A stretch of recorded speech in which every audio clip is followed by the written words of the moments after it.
Terima kasih Kak Arif.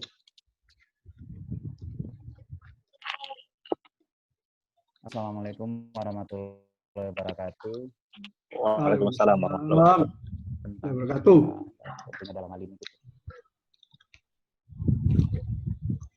Tentunya dalam hal ini adalah yang menyangkut dengan kehidupan masyarakat Indonesia. Nah, tentunya banyak hal aspek yang kita akan lihat, tetapi pada hari ini mungkin batasan diskusi kita lebih kepada bagaimana masyarakat Indonesia dalam hal ini masyarakat menengah atau masyarakat menengah ke bawah dapat bangkit dari krisis panjang ini, pandemi COVID-19, yang tentunya sekarang dalam perspektif new normal. Nah, dalam sebelum mungkin teman-teman juga udah pada mengenal ya, kakak-kakak semua sudah mengenal beliau-beliau, tapi ini saya membacakan kembali untuk sekedar mengingatkan pembicara-pembicara kita siapa mereka. Pertama, pembicara pertama itu ada Mas Teguh Santosa. Mas Teguh Santosa ini kalau kakak-kakak googling itu namanya sudah mendunia. Teguh Santosa ini merupakan alumni dari Unpad dan beliau yang isi beasiswa ke Amerika dan sekolah di Hawaii. Ya ampun, enggak disiapin. Ada mana? Foundation. Dan sekarang beliau adalah aktif sebagai dia yang beli redaksi sekaligus direktur dari Rakyat Merdeka Online. Nah, di Kak Agung ini merupakan nama lengkapnya Dr. Agung. Kemudian ada pembicara ketiga, kita ada Dr. Darmawan yang merupakan ahli keuangan ini kalau saya lihat dari CV-nya. Nah, mungkin untuk menghargai waktu ini, kita persilakan saja dulu. Yang pertama Kak Darmawan dulu kali ya, melihat perspektif ekonomi kita ini tentunya dalam kacamata masyarakat kecil ini terkait dengan COVID-19, tentunya dengan perspektif new normal. Karena ada beberapa pertanyaan kritis kemudian, apakah dengan new normal ini bisa menjamin bahwa pertumbuhan ekonomi, kegiatan ekonomi dapat kembali berjalan dengan baik. Tetapi di sisi lain bahwa dengan berjalannya ekonomi dengan baik ini tentunya ada masalah besar nanti, apakah kemudian kita menjadi tsunami atau daerah baru sebaran COVID-19 ini dengan skala besar. Silakan Kak Darmawan.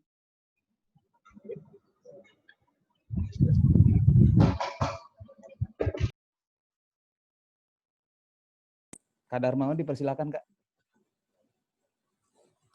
Aduh, Kak Darmawannya iki lho, sing profesor di UNY sih coding.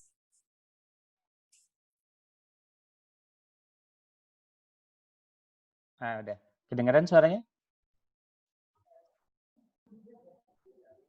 Iya, kedengaran. Kak? Oke. Monggo. Baik. Bismillahirrahmanirrahim. Assalamualaikum warahmatullahi wabarakatuh. Waalaikumsalam warahmatullahi wabarakatuh. Saudara-saudara semua, ini kita sepertinya santai saja, ini hanya sekedar cerita saling berbagi. Jadi kalau kita lihat itu sebetulnya kekhawatiran yang paling besar itu adalah pada begitu angka yang ditampilkan ini. Kita lihat itu hampir tiap hari pengumuman pemerintah bahwa karantina wilayah itu dihilangkan, itu rata-rata 1.000 orang itu ada pertambahan positif setiap hari. Saya perhatikan bahkan ada yang paling tinggi itu hari kapan itu 1.300 orang itu. Walaupun kemudian ini sebetulnya data juga harus harus dipahami juga oleh masyarakat umum. Jangan takut juga, itu takutnya masyarakat takut. Padahal sebetulnya kenapa pertambahan ini, karena pemerintah juga secara masif mengecek gitu. Kalau kemarin-kemarin kan enggak. Jadi masyarakat masuk rumah sakit baru didata sebagai konfirmasi positif. Kalau sekarang kan tidak. Jadi ada upaya pemerintah untuk mencari tahu berapa sebetulnya angkanya. Jadi sebetulnya pertambahan 1.000 ini rekan-rekan juga jangan terlalu takut juga. Maknanya bukan ada pertambahan terus positif sejak new normal, bukan. Tetapi yang paling pas mungkin adalah bahwa pemerintah melakukan upaya lain agar data itu secepatnya kita tahu. Kelemahan terbesar pemerintahan kita kan memang pada data. Kan pemerintah itu sejak kita pemilu itu kan datanya tidak bagus. Mau membagikan jaminan sosial datanya tidak bagus dan seterusnya. Nah, yang jadi masalah bagi masyarakat di bawah sana itu adalah ini kan ada situasi yang tidak biasa. Kita harus memberikan bantuan, upaya pada masyarakat umum, bagaimana sebetulnya seharusnya masyarakat kecil menengah ke bawah itu menemukan model bisnisnya yang baru. Sebetulnya kalau kita lihat, yang jadi masalah itu ini kan, yang kemudian sekarang berkembang adalah isu kesehatan, isu jarak, isu kepastian, isu kebiasaan baru, dan seterusnya. Kalau kita perhatikan sebetulnya, ini tidak semata-mata sesuatu yang menakutkan. Kalau kita lihat, kelebihan terbesar orang Indonesia itu ada pada kreativitas. Jadi, makin ditekan, orang itu makin kreatif. Nah, sementara Indonesia itu tahun-tahun memang lebih mengandalkan itu. Kalau misalkan disiplin dan seterusnya, orang Indonesia kurang bagus. Kita bisa lihat diri kita sendiri lah. Nah, tetapi sebetulnya pembatasan ini, saya berkeyakinan kok akan membuat orang Indonesia makin bagus karena kreativitas kita yang berbeda. Berbeda dengan misalkan negara-negara kita di sebelah, negara-negara tetangga kita, mereka mungkin manajemennya lebih baik, tapi kreativitas nggak ada. Pada situasi yang serba terbatas, orang yang memiliki kreativitas lebih tinggi itu lebih survive. Keyakinan saya, asal dikelola dengan baik, asal negara dikelola dengan baik, asal Kementerian UMKM dikelola dengan baik, asal Direktorat Jenderal IKN dikelola dengan baik, itu sebetulnya justru akan menjadi semacam keuntungan besar buat Indonesia sebagai negara yang tingkat kreativitasnya itu tinggi sekali. Nah, sekarang tinggal bagaimana cara kita mengelolanya. Nah, saya sarankan pada teman-teman UMKM itu, kita itu sekarang peluang-peluang bisnis itu kan seakan-akan menyempit.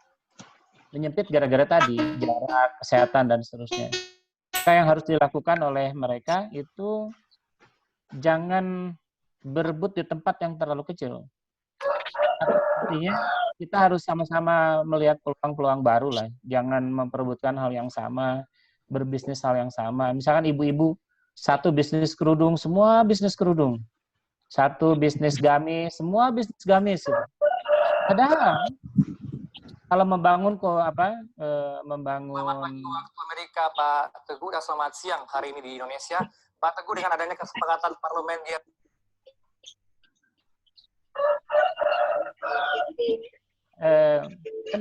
Pak, kalau kita bisa melihat ini sebagai sebuah peluang, sebetulnya begini.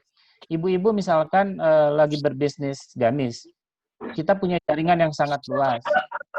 Apa tidak, setiap orang berbisnis pada bisnisnya masing-masing. Misalkan yang satu bisnis tekstilnya, yang satu bisnis payetnya, yang satu bisnis pemasarannya, dan seterusnya. Jadi yang harus dilakukan adalah bukan sama-sama berkubang di tempat yang kecil saling memperebutkan. Jadi yang harus dilakukan adalah bagaimana membangun komunitas-komunitas baru. Jadi saudara-saudara, kalau kita sekarang membuat pola bisnis yang saling bertikai dengan sesama kita itu agak susah. Saya lebih menyarankan kita menggunakan slogan yang kita punya itu, yang bersatu mandiri itu. Jadi kalau kita lihat, kalau bareng-bareng kita bisa ngalahin banyak orang di luar sana. Jadi yang masalah adalah apakah kita akan memandang keadaan ini sebagai hambatan atau sebagai peluang. Bagi orang kita yang kreatif itu peluang. Yang jadi masalah adalah harus ada sekelompok orang yang bangkit, kemudian mengkoordinir orang sebanyak-banyaknya agar kemudian orang ini bisa bekerja pada bidangnya masing-masing. Tidak perlu memperebutkan satu kue yang sama itu. Nah, kita PJ Purna Jamnas ini orang dengan begitu banyak keahlian.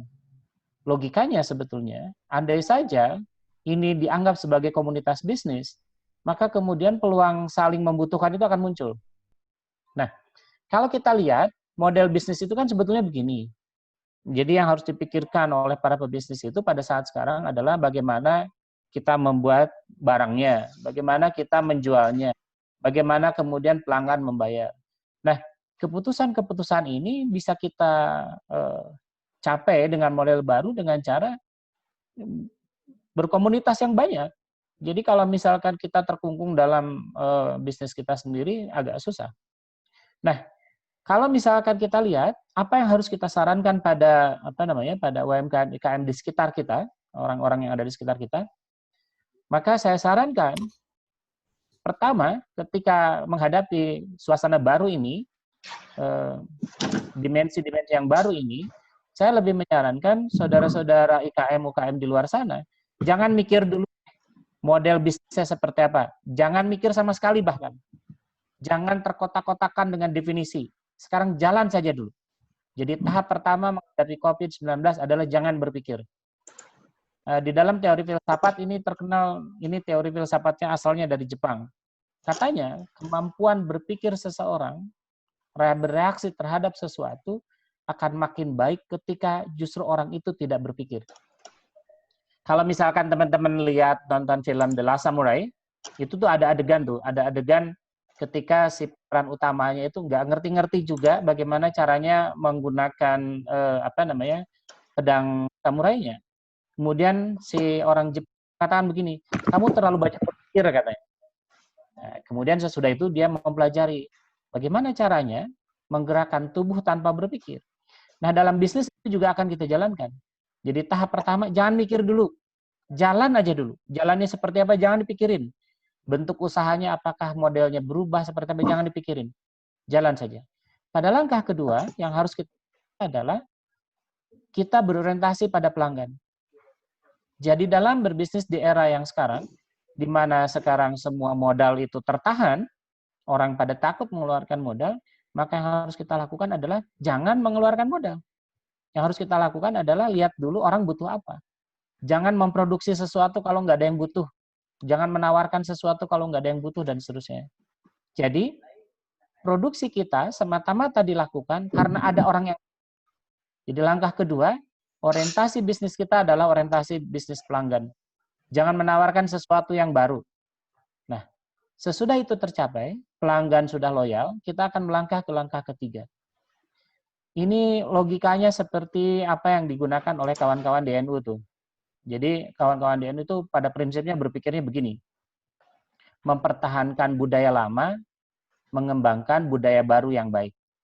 Artinya, sesudah kita berbisnis yang tadi itu, berorientasi pelanggan, kita akan menemukan bentuk kita sendiri akhirnya. Oh ternyata berbisnis sekarang yang baik itu begini, begini, dan seterusnya.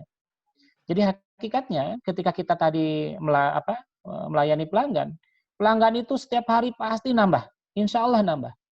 Tetapi ketika bertambah, biasanya permintaannya beda-beda. Kan lain kepala, lain isinya.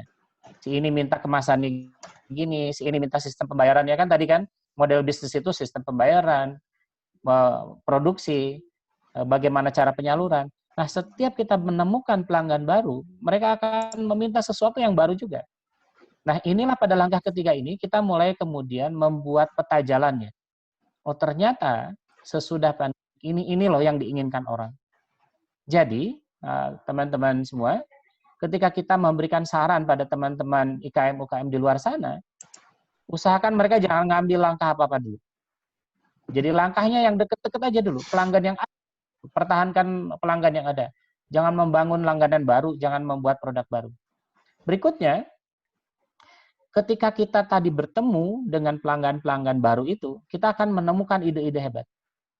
Nah, yang jadi masalah adalah bagaimana kita ingin mengembangkan itu. Pertama, jelajahi, bereksperimen, bidang apapun yang diminta oleh pelanggan. Saya pernah bertemu dengan beberapa orang Chinese, saya masih ingat begini. Waktu itu saya lagi berbisnis garment di Bandung. Kemudian saya waktu itu butuh kancing tertentu yang saya ingin desainnya sesuai dengan desain kebutuhan saya. Saya tanya begini, saya bisa nggak kancingnya model gini? Padahal si Ingko ini nggak punya. Dia jawab apa coba kira-kira? Ada katanya. Oh ya, kata saya, bisa lihat bahannya? Sebentar ya. Dia kemudian ke telepon, dia ngangkat telepon, dia telepon temennya. Itu yang saya maksud itu. Jadi, kita bertemu dengan pelanggan baru di masa sekarang, jangan pernah mengatakan tidak. Ada adalah kita akan usahakan. Nah, kemudian ketika kita menemukan ide-ide baru dari pelanggan-pelanggan baru itu, baru kita kembangkan tuh. Jadi kita mengembangkan produk nggak based on ide, nggak based on saya punya ide hebat begini, bukan. Tetapi kita bertemu dengan pelanggan baru dan pelanggan baru itu memberikan kita ide. Nah, jadi ceritanya agak terbalik. Kemudian yang ketiga, terbuka deh sama gagasan apapun. Pada situasi seperti ini kita butuh peluang-peluang baru, harapan-harapan baru. Jadi jangan membatasi diri. Apapun yang datang sekarang, terima dulu. Berpikir terbuka. Yang keempat, jangan takut salah. Di dalam bisnis itu salah itu wajar. Ya saja, perkaranya adalah, ini kita berhadapan dengan IKM-UKM. Di mana ketika ada kesalahan, itu efeknya pada uang yang hilang. Nah, bagaimana cara menghindari itu? Itu yang saya katakan tergabung dalam komunitas tadi. Jadi andai saja tergabung dalam komunitas, kita akan lebih mudah. Misalkan begini, ambil contoh. Kemarin, waktu istri saya ingin buka catering, saya bilang, ya boleh, buka saja. Kemudian dia ingin namanya itu kantin BCR 1920. Saya tanya, kenapa namanya itu? Biar gampang katanya. Nama perumahan kita itu Cahaya Rencong. Nah, terus 1920 itu nomor rumah saya nomor 19 sampai 20. Oh, kata saya, berbahaya sekali memberi nama dengan seperti itu. Kenapa? Karena nanti akan membutuhkan sejumlah dana untuk mempromosikan kita jual apa sebetulnya. Nah, istri saya nggak peduli. Pokoknya katanya nama itu bagus. Ya, sebagai suami kan kita harus ngangguk-ngangguk aja. Nah, masalah kemudian timbul ketika dia tingkat penjualannya rendah tuh. Dia tingkat penjualannya rendah. Saya harus gimana? Harus promosi, kata saya. Pasang promosi, pasang di media sosial, promosi segala macam. Dia kemudian nanya, promosinya besar sekali, ratusan ribu per hari, kata dia. Ya salah sendiri, kata saya. Kesalahan ini sebetulnya bisa hilang kalau istri saya tergabung dalam komunitas usaha catering. Atau yang sekarang lebih sering disebut sebagai ghost restaurant. Jadi restoran yang nggak ada restorannya. Karena dalam masa pandemik seperti ini, restoran beneran itu kan nggak penting. Yang penting itu ada makanan datang, kita bisa makan.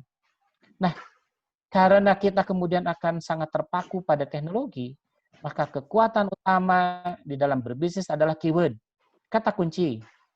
Jadi orang itu harus misalkan begini, Kang Yusuf itu jualan senapan.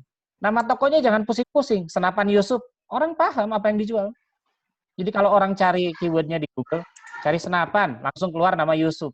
Jadi senapan Yusuf. Murah. Bayangkan kalau misalkan begini, rumah kreatif Yusuf. Bagus tuh, oh orangnya kreatif segala macam. Tapi orang mesti cari tahu dulu, ini produknya apa saja. Dan apakah orang membeli karena Yusufnya atau senapannya? Pada masa sekarang, orang membeli sesuatu itu karena produknya. Dia mau beli mobil, dia cari mobil, bukan cari Toyota apa segala macam, enggak. Dia cari klik pertama itu di Google itu dia cari produknya, nama barangnya. Nah, kesalahan-kesalahan ini akan lebih terkurang jika orang-orang terbangun dalam komunitas. Maka PJ, Purna Jamnas, harus mendorong masyarakat di sekitar Purna Jamnas untuk tergabung dalam komunitas. Langkahnya bagaimana? Kita dulu mulai. Misalkan, Kang Agung punya perkebunan, pertanian, hidroponik. Kumpulin tuh seluruh Indonesia. Yang hidroponik berapa orang? Ayo saling berbagi cerita, terutama berbagi kesalahan. Bukan nyuruh orang berbuat salah, bukan, tapi cerita, kemarin saya salah. Salahnya begini, begini, begini. Nah, dari komunitas kita tahu di mana kita salahnya. Kemudian yang terakhir, kalau itu sudah dapat tuh, ide-ide tadi sudah dapat, baru kemudian kita mempertahankan, membangun ide-ide itu lebih jelas. Itulah yang saya sebut sebagai peta jalan tadi. Berikutnya, harus dipastikan bahwa, kembali ke logika awal tadi, pada masa pandemik ini, orientasi kita bukan orientasi idealis. Artinya, yang kita bangun bukan produk terbaik, tapi produk yang diinginkan oleh konsumen, oleh pelanggan. Tidak penting tuh produknya hebat, tapi pelanggannya nggak suka, buat apa juga? Jadi misalkan sekarang kita mau berbisnis apa, senapan atau pisau atau apa, kita buat pisaunya yang bahannya baja apa segala macam. Kalau konsumen nggak butuh, buat apa? Karena yang paling penting di dalam masa sekarang adalah hemat. Bagaimana cara kita melakukan efisiensi dalam segala hal. Nah, orang juga akan melakukan hal yang sama. Konsumen akan melakukan hal yang sama. Konsumen kalau kemarin-kemarin ketika ekonomi berjalan dengan normal, mereka akan membeli barang karena mereka ingin, mereka suka, mereka hobi. Kalau sekarang enggak. Semua orang sekarang banyak perkembangan. Karena semua orang sekarang ingin efisien. Saya berharap ini hanya pengantar diskusi. Semoga Purna Jamnas bisa menjadi inisiator atas terhubungnya begitu banyak komunitas yang bisa kita gerakan. Jangan biarkan IKM-UKM ini melakukan kesalahan dan merugi sendiri. Terima kasih, saya kembalikan pada moderator.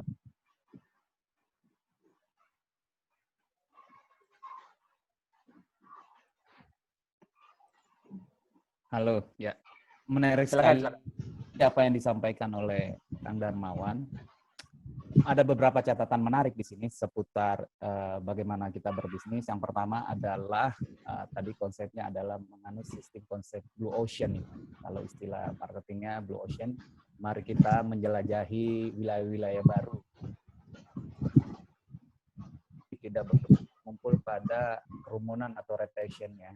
Nah, catatan yang kedua bahwa saran-saran yang disampaikan oleh Darmawan itu sangat bagus, bahwa ini kita dulu lah, jangan terlalu banyak berpikir, apalagi filosofi ini ternyata dilakukan oleh masyarakat Jepang ya. Kita ingat film-film Jepang itu dulu waktu zaman kita Oshin ya, Oshin juga mungkin melakukan konsep ini, melakukan dulu, samping duit dulu, baru kemudian diperbaiki secara pelan-pelan. Nah, mungkin kakak-kakak semua bertanya-tanya, Kang Darmawan kok bisa ya memberikan saran ekonomi seperti ini, karena sebenarnya beliau ini adalah accounting ya Kak ya, sekaligus accounting, UPI, S3 di Bandung, ilmu manajemen ya, dan pernah belajar di India.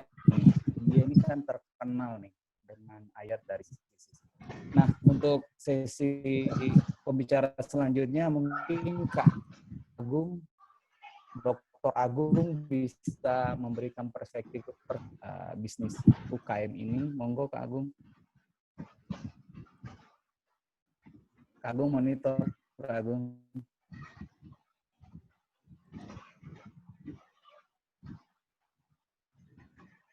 Kak Agung.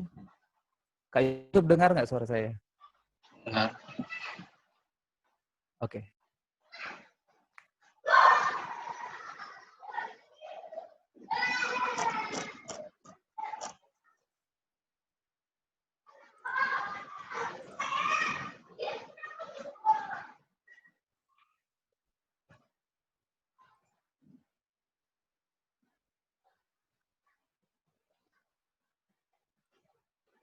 Tes. Moderator. Ya, kedengaran. Silakan. Oke. Kedengaran. Assalamualaikum warahmatullahi wabarakatuh. Waalaikumsalam warahmatullahi wabarakatuh. Terima kasih sebelumnya atas kesempatan yang diberikan kepada saya untuk menyampaikan sharing ya kepada teman-teman PJ91. Tadi alhamdulillah Kang Darmawan sudah memulai memberikan informasi dari sudut pandang beliau, karena beliau ini adalah ekonom ya, dan kemudian kita juga sama-sama di dunia akademik. Jadi setelah hal-hal yang disampaikan, saya langsung masuk kepada relnya di lapangan gitu. Relnya di lapangan, mungkin kita semua juga pasti merasakan bagaimana dampak COVID-19 ini. Entah kita sendiri juga merasakan, keluarga-keluarga kita ini juga merasakan, saudara-saudara kita juga merasakan, tetangga-tetangga kita juga merasakan, dan pada akhirnya teman-teman kita juga merasakan dampak yang sedemikian rupa terhadap ekonomi kita. Ya, mungkin kalau saya kasih gambaran sederhananya yang mungkin bisa dibilang nasib dari saudara-saudara kita atau kawan-kawan kita ya yang mungkin berprofesi sebagai pegawai pun, sebagai karyawan, ya, sebagai buruh, ya, kemudian tukang ojek, baik ojek itu ojol, kemudian ojek pangkalan, ibu-ibu terutama juga yang saat ini mungkin juga berkecimpung dalam dunia industri juga tentunya sangat berdampak. Ini ada yang menarik ini, kemarin saya lihat kawan saya adalah tukang pijat. Videonya pijat, dong Kak Agung, videonya.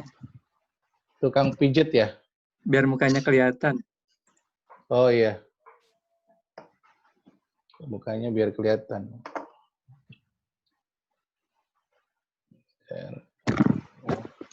Udah? Harusnya kelihatan nggak? Belum sih. Belum kelihatan. Belum kelihatan? Nggak kelihatan ya, Bang? Oke, lanjut. Oke, kelihatan? Sambil nunggu. Nah, itu. Udah. Sudah kelihatan? Sudah ya? Udah. Oke, dilanjut. Jadi terakhir tadi tukang pijat. Saya juga punya kawan-kawan tukang pijat. Kenapa mereka sangat mengeluh? Karena nggak ada yang mau dipijat. Jadi praktis penghasilan mereka yang awalnya sehari itu bisa 2-3 orang, bahkan mungkin bisa 5 orang, praktis hari itu sama sekali nggak ada. Jadi kerja-kerja harian ya, tenaga-tenaga kerja harian, baik yang ada di lapangan, tenaga-tenaga kasar, di dunia tukang khususnya ya, di industri properti juga sangat dirasakan. Jadi setidaknya kita punya kesimpulan nasib mereka tidak ada penghasilan. Inilah yang menjadi perhatian ya sama-sama, apalagi kita ada dalam satu komunitas yang sama. Kemudian saya berpikir, saya langsung tutup poin dengan apa yang bisa kita lakukan. Dalam hal ini, baik secara personal, kita berkelompok, bahkan mungkin ke depannya adalah berkomunitas. Nah, saya menyimpulkan ada beberapa hal yang paling mungkin yang bisa kita cermati ya dalam dunia ekonomi saat ini. Yang pertama, ternyata UKM itu memberikan kontribusi yang sangat besar. Dan itu pun saya juga mendapatkan informasi langsung dari mereka-mereka yang memiliki tanggung jawab besar di negara kita ini, baik dalam ruang lingkup pemerintahan maupun dalam ruang lingkup anggota dewan. Ya, UKM menjadi perhatian sangat besar yang bisa membantu pertumbuhan ekonomi kita. Dan ini tentu harus ada peluang-peluang bisnis yang memang harus kreatif kita ciptakan di tengah-tengah masyarakat. Jika perlu kita bisa menciptakan peluang-peluang kerja terhadap bagi mereka-mereka yang tadi, yang punya imbas yang sangat besar yang tidak ada pendapatan. Ya, diantaranya mungkin yang sudah biasa kita lihat adalah adanya e-commerce ya. Ya, walaupun karena ada dampak COVID-19 tidak bisa kemana-mana, ternyata pertumbuhan e-commerce selama COVID-19 itu sangat luar biasa. Ya, baik secara ruang lingkup nasional maupun internasional. Jadi area-area pengiriman, ya, misalnya yang berkecimpung dalam dunia pengiriman jasa, itu kemarin sangat sibuk luar biasa gitu ya. Bahkan ada antrian-antrian sampai berapa hari harusnya kita terima, ternyata sampai telat lah istilahnya begitu. Nah, kemudian kebetulan saya melihatnya dari sisi general tadi ya, persoalan dampak COVID-19. Namun di sisi lain saya juga memiliki satu company, ya, satu perusahaan yang sebenarnya juga kaitannya dengan banyaknya tenaga kerja di sana atau pegawai di sana. Ya. Yang mungkin kalau bahasa di dunia IT pengaruhnya tidak terlalu signifikan ya. Signifikan dalam artian dunia IT punya satu kelebihan, bekerja tidak harus dalam posisi di tempat yang semestinya.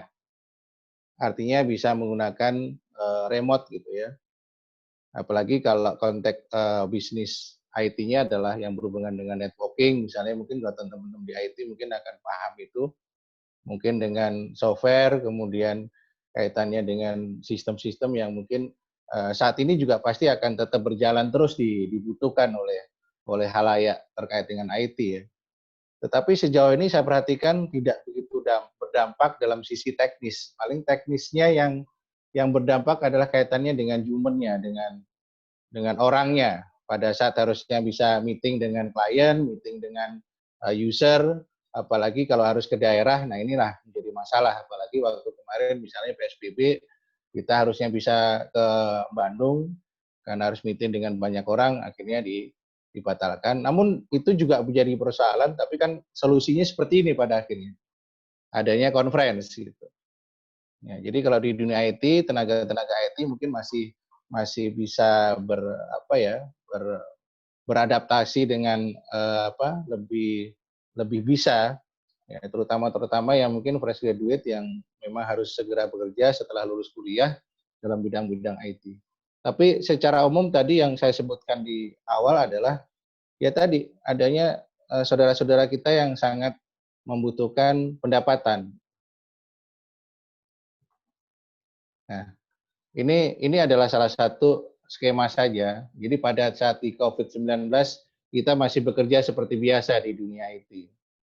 Ya, terutama di sini misalnya dilihat ada server berjalan, karena server berjalan ini kan on time dia online yang bisa kita akses dari mana saja sebagai admin. Baik nanti di networking atau mungkin di programming kaitannya dengan aplikasi pun dia bisa dilaksanakan di mana saja gitu. Nggak ada masalah. Nah, ini mungkin yang saya garis bawahi, ternyata memang dampak adanya COVID-19 ini juga menjadi sangat fundamental ya di lingkungan pemerintah khususnya, kemudian di pemerhati ekonomi, termasuk di kaitannya dengan anggota-anggota dewan juga. Kebetulan saya ada di lingkungan NOC Circle yang kebetulan memang dibentuk oleh NU dalam rangka kaitannya dengan ekonomi ya. Pada saat yang lalu saya bertemu dengan Asrul Sani, beliau ada di Wakil Ketua MPR. Di lantai 7 kita bicara banyak hal di sana dengan Ibu Lili Wahid terkait dengan UKM khususnya apa yang bisa kita lakukan untuk mendorong ekonomi kaitannya dengan UKM. Ya, apalagi basis NU sangat luar biasa. Ini kalau kita lihat angka ya, artinya masyarakat yang memang bisa didorong secara kebutuhan fasilitas untuk mengembangkan produk mereka, kemudian memasarkan produk mereka, ya kan, dengan adanya COVID-19 ini adalah menjadi tanggung jawab kita semua gitu. Dalam artian komunitas, organisasi besar pun termasuk NU juga dalam hal ini juga punya satu komitmen untuk bisa membantu adanya masyarakat yang tadi ya. Ya syukur-syukur bisa menciptakan lapangan kerja yang sangat besar gitu. Walaupun ranahnya bukan ranah sebagai pegawai, karyawan, tapi mungkin ranahnya adalah ranah-ranah bisnis, ya ranah-ranah UKM yang mungkin saja pastinya akan memiliki masa-masa yang atau masyarakat yang besar pula. Ya. Dan ini salah satu yang dilakukan oleh NOC. Jadi kita memang sudah punya kesepakatan untuk membuat satu skema dalam bentuk aplikasi, karena kebetulan saya ada dalam bidang teknologi informasi di NOC bersama salah satu yang terkait dengan ekonomi, mungkin kawan kita Kang Darmawan atau Kang Teguh mungkin juga kenal, sama Berli Martawarda, dia adalah salah satu riset direktur Indef. Kita coba untuk membangun satu sistem yang baik secara nasional maupun secara internasional untuk membantu pemasaran UKM khususnya. Dalam ini kan sudah dalam basis bisnis yang sangat besar ya, yang memang harus bisa dilakukan dengan modal yang juga tidak sedikit. Oke, saya mungkin langsung dengar sama Kang Darmawan tadi. Jadi pada saat bicara tentang apa yang bisa kita lakukan, saya dengan teman-teman, mohon maaf, ini kebetulan pasti kenal semua. Ada Kang Edi, ada Kang Lukman. Kita bicara banyak tentang apa yang bisa kita lakukan untuk membantu saudara-saudara kita yang notabene sangat membutuhkan tambahan penghasilan. Kemudian kita sepakat untuk membentuk kongsi yang kita namakan kongsi berat. Padahal beratnya itu saya harusnya yang paling berat karena saya 100 kilo berat badan saya. Dua ring mungkin sekitar 60-70 kilo. Namun dalam hal ini saya juga terbuka mata pada saat kita bicara yang pada akhirnya kita membutuhkan satu kesempatan untuk membuat sebuah skema bermitra ya, kita bermitra membentuk sebuah kerjasama, sebuah kongsi. Yang pertama adalah hidroponik, karena kebetulan sudah digarisbawahi kehidupan Kang Edi juga memiliki kebun hidroponik. Kita ciptakan di beberapa area kerjasama di daerah Bogor, kemudian di daerah di Sarwa khususnya. Ya ternyata ini disambut dengan sangat antusias karena kadang secara umum petani-petani ini memang membutuhkan sebuah support untuk membuka peluang-peluang market yang mereka di luar jangkauan itu. Sehingga pada akhirnya kita bisa menembus market atau bertemu dengan calon-calon buyer yang pada akhirnya kita sebuah kewalahan. Kewalahan dalam artian mereka meminta dengan mungkin 1 produk, 2 produk jenis hidroponik sayur-sayuran, entah itu yang skala per 2 hari atau per 3 hari, berapa kilo, 200 kilo, 300 kilo, ya. Ini luar biasa, dan akhirnya kita semangat bermitra dengan kawan-kawan petani, bahkan bisa membina teman-teman yang memang ingin menjadi petani baru untuk hidroponik. Nah, dalam artian tadi kita juga saling sharing untuk bagaimana kita bisa membuat hidroponik yang terbaik. Ya, terutama yang petani baru ini kadang juga pada saat melakukan awal ada satu kesalahan-kesalahan.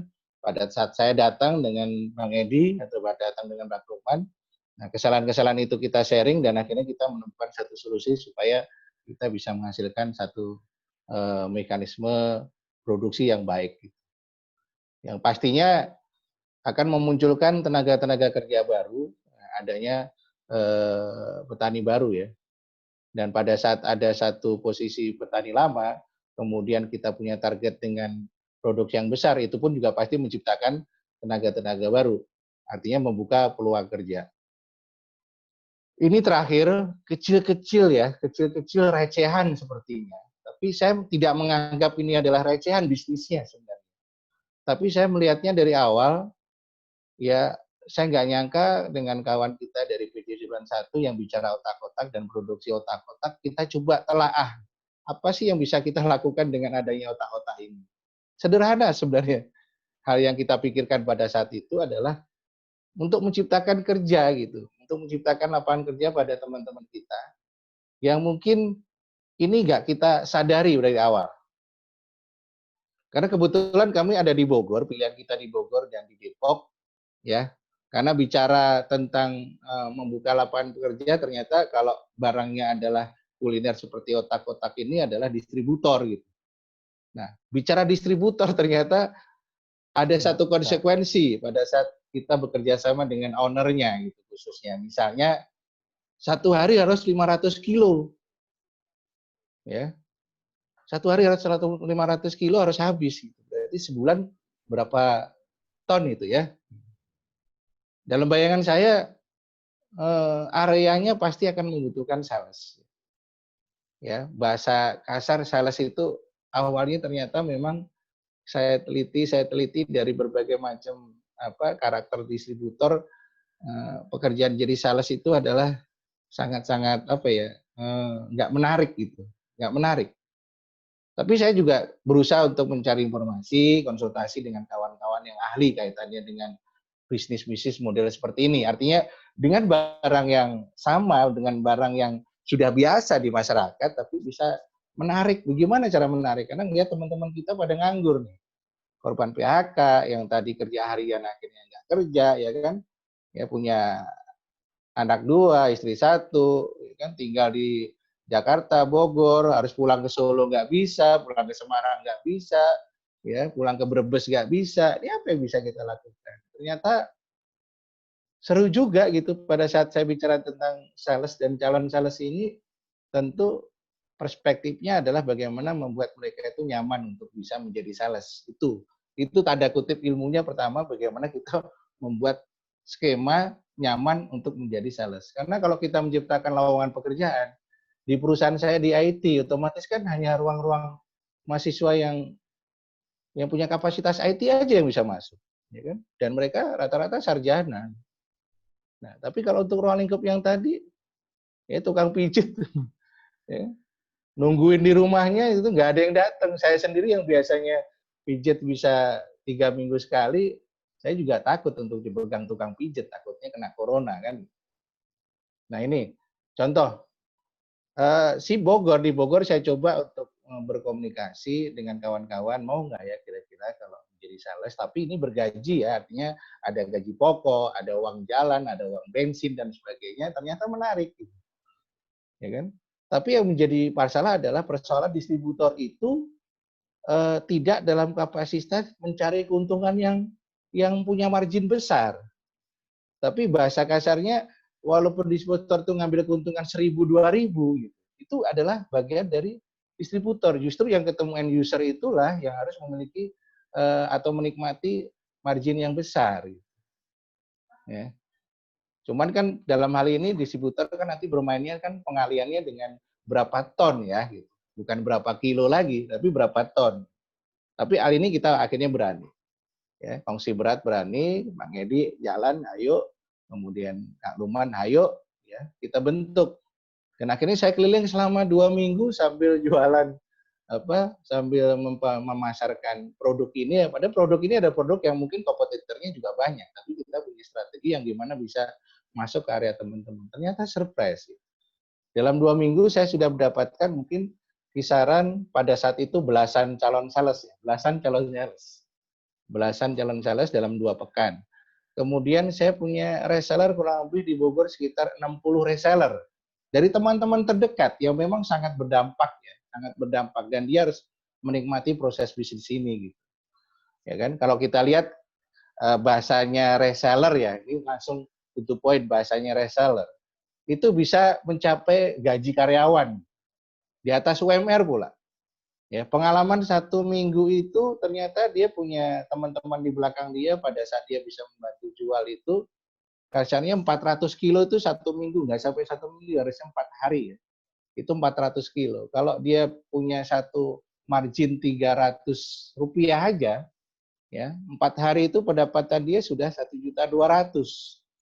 Ya, itu kalau dihitung selama 1 bulan berarti perkisaran hampir 5 juta dia pendapatan.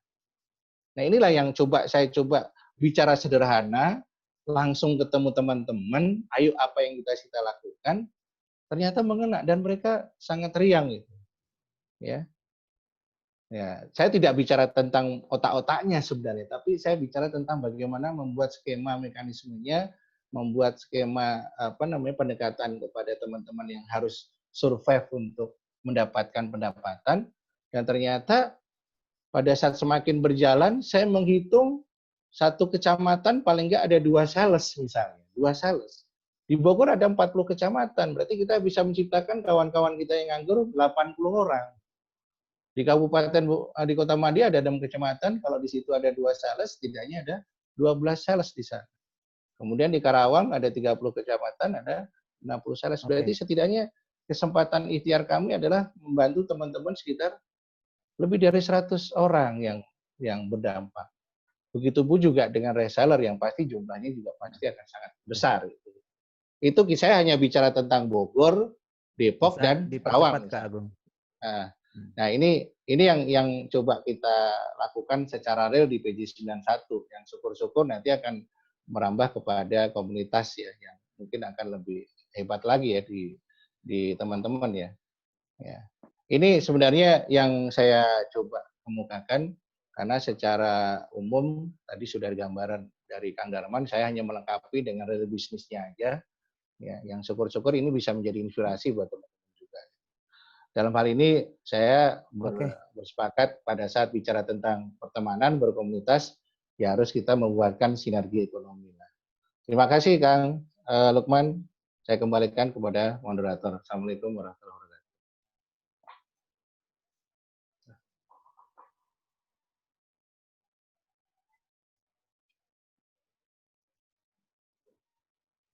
Waalaikumsalam warahmatullahi wabarakatuh.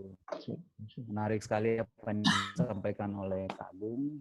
Catatan data yang sebelumnya, kontribusi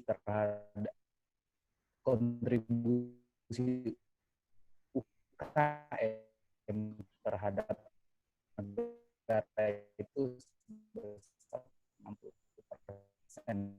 dalam pembicaraan Teguh dia dan lebih sebagai pengamat apa yang terjadi nih, apa yang terjadi dari semua ini, mengingat kalau kita berbicara masalah makroekonomi Indonesia, ternyata utang Indonesia itu bunganya aja mencapai 685 triliun.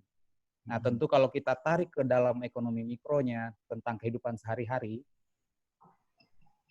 terhadap kehidupan sehari ini banyak hal-hal yang sebenarnya menyentangan ya, sekaligus ada masalah di depan yang kita lihat. Nah, dengan new normal ini seperti apa sebenarnya nanti ke depan ini, khususnya masalah ekonominya. Karena kalau bicara langsung dengan masyarakat, saya menjumpai 1, 2, 3 orang, oke, kalau yang mereka yang menerima setiap bulan, mungkin mereka sudah nyaman ya.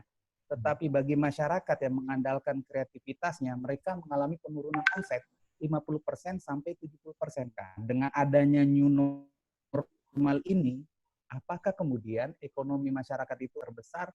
Apakah kemudian akan ada gelombang kedua dan sebagainya? Nah, mungkin perspektif Kak Teguh ini bisa menjelaskan ke kami dan memberikan perspektif lain lah ke kakak-kakak semua. Monggo Kak. Ya baik. Terima kasih. Assalamualaikum warahmatullahi wabarakatuh. Yang pertama saya sebetulnya merasa waktu saya untuk bicara di sini saya merasa nggak pantas gitu. Saya apa yang mesti saya bagi gitu ya. Saya coba tolak, tapi terus didesak katanya apalah saya nggak tahu. Terus yang kedua, saya lihat Kak Nanin tuh lagi motong cabai apa lagi ngapain itu Kak. Serius banget. Saya sapa dulu teman-teman saya, ada dari Medan ini, ada Bob. Wah, pakai baret mau ke mana lo Bob? Siapa lagi teman saya dari Medan yang saya kenalin dari Bobby. Saya mohon maaf barangkali ini kesempatan pertama ketemu dengan kebanyakan kawan-kawan di sini. Jadi soal pandemi COVID ini, kakak-kakak sekalian, kebetulan beberapa hari belakangan ini saya banyak bicara dengan dubes-dubes kita di luar ya. Hari Selasa kemarin ini bikin webinar juga dengan dubes kita di China 2 hari yang kemudian Kamis kemarin dengan dubes kita di Korea Selatan, dan nanti ini jam 2 dengan dubes kita di Vietnam. Nah, 3 negara ini menurut saya menarik ya, mereka memiliki approach yang berbeda terhadap pandemi ini. Cina lockdown, Korea Selatan ya tidak lockdown, orang boleh berkegiatan ekonomi juga, tapi dengan physical distancing yang sangat ketat dan dibarengi dengan gerakan pemerintah untuk melakukan tes yang cukup masif ya di awal-awal. Makanya beberapa hari pertama ketika mereka melakukan tes itu jumlah kasusnya langsung naik dan orang stres gitu. Tapi memang kenaikan itu akibat tesnya juga masif ya. Nah, kalau kita ini kan tes masifnya baru beberapa hari terakhir setelah rapid test maupun PCR test kita memadai ya, baik yang disediakan pemerintah, swasta maupun dari bantuan teman-teman kita di luar negeri. Nah, Vietnam juga menarik. Ya, Vietnam ini sengaja saya hari ini mengundang Pak Dubes dari Vietnam untuk bicara di webinar kami. Nanti kalau mau diikuti bisa juga soalnya live di Facebook media saya. Karena sampai hari ini Vietnam masih mencatat 0 kematian. Ya, kasusnya sih banyak. kasusnya banyak, ribuan juga, tapi jumlah yang meninggal dunia itu 0 sampai sekarang. Nah, ini mengindikasikan bahwa infrastruktur kesehatannya kan sangat memadai, sehingga orang yang terinfeksi pada level apapun itu bisa dikembalikan ke level kepulihan gitu. Ini luar biasa menurut saya Vietnam ini. Nah, ada negara yang lain yang juga tidak kalah menariknya, cuma ya tentu dubes kita di sana juga kayaknya agak ogah tuh untuk diundang berbicara. Korea Utara. Nah, Korea Utara ini juga sama sekali nggak ada kasus, bahkan kasus infeksi pun tidak ada Korea Utara. Apalagi kasus meninggal gitu, kasus infeksi saja tidak ada, karena mereka lebih ekstrim lagi. Di hari pertama setelah, bukan di hari pertama, di hari yang sama, ketika Cina menutup Wuhan, Korea Utara langsung membaca itu sebagai indikasi ini bakal bergerak ke arah yang mengerikan. Jadi mereka tutup juga tanggal 20 Januari. Jadi mereka selamat, sampai sekarang mereka selamat. Cuma karena informasi dari Korea Utara ini tidak banyak, yang banyak rumorsnya kan, yang banyak. Jadi itu yang orang lebih paham. Nah, negara-negara ini barangkali sedikit beruntung karena mereka akrab dengan virus corona, Asia Timur. Ya, karena tahun 2003 ada SARS, kemudian tahun 2014, tahun 2015 ada MERS. Mereka akrab dengan virus corona, mereka akrab dengan strain-strain baru, kemudian mereka melakukan studi cukup serius. Misalnya di Wuhan, di kota Wuhan itu ada laboratorium virologi untuk menstudi corona ini sejak SARS. SARS itu 2002-2003. Jadi mereka memang melakukan itu, mereka mencoba untuk mengenali. Ya, Korea Selatan apalagi gitu, karena Korea Selatan sempat terpukul ekonominya tahun 2014-2015 karena MERS, Middle East Respiratory Syndrome. Ya, kalau Korea Utara ya juga sempat, karena saya masih ingat tahun 2003 waktu saya pertama kali ke Pyongyang, Korea Utara juga sangat sangat serius. Jadi kalau di Cina, waktu itu saya ke Guangzhou, ke pusatnya penyebaran SARS tahun 2003 itu, di Guangzhou maupun di Beijing, orang akan diperiksa, dipindai setelah turun dari pesawat mau ke terminal kan gitu. Nah, kalau di Korea Utara, pesawat mendarat orang nggak boleh turun. Yang datang itu dokter ke dalam pesawat.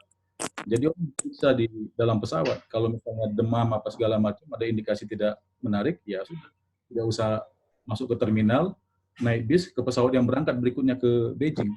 Jadi negara-negara ini diuntungkan karena mereka sangat akrab dengan virus corona ini.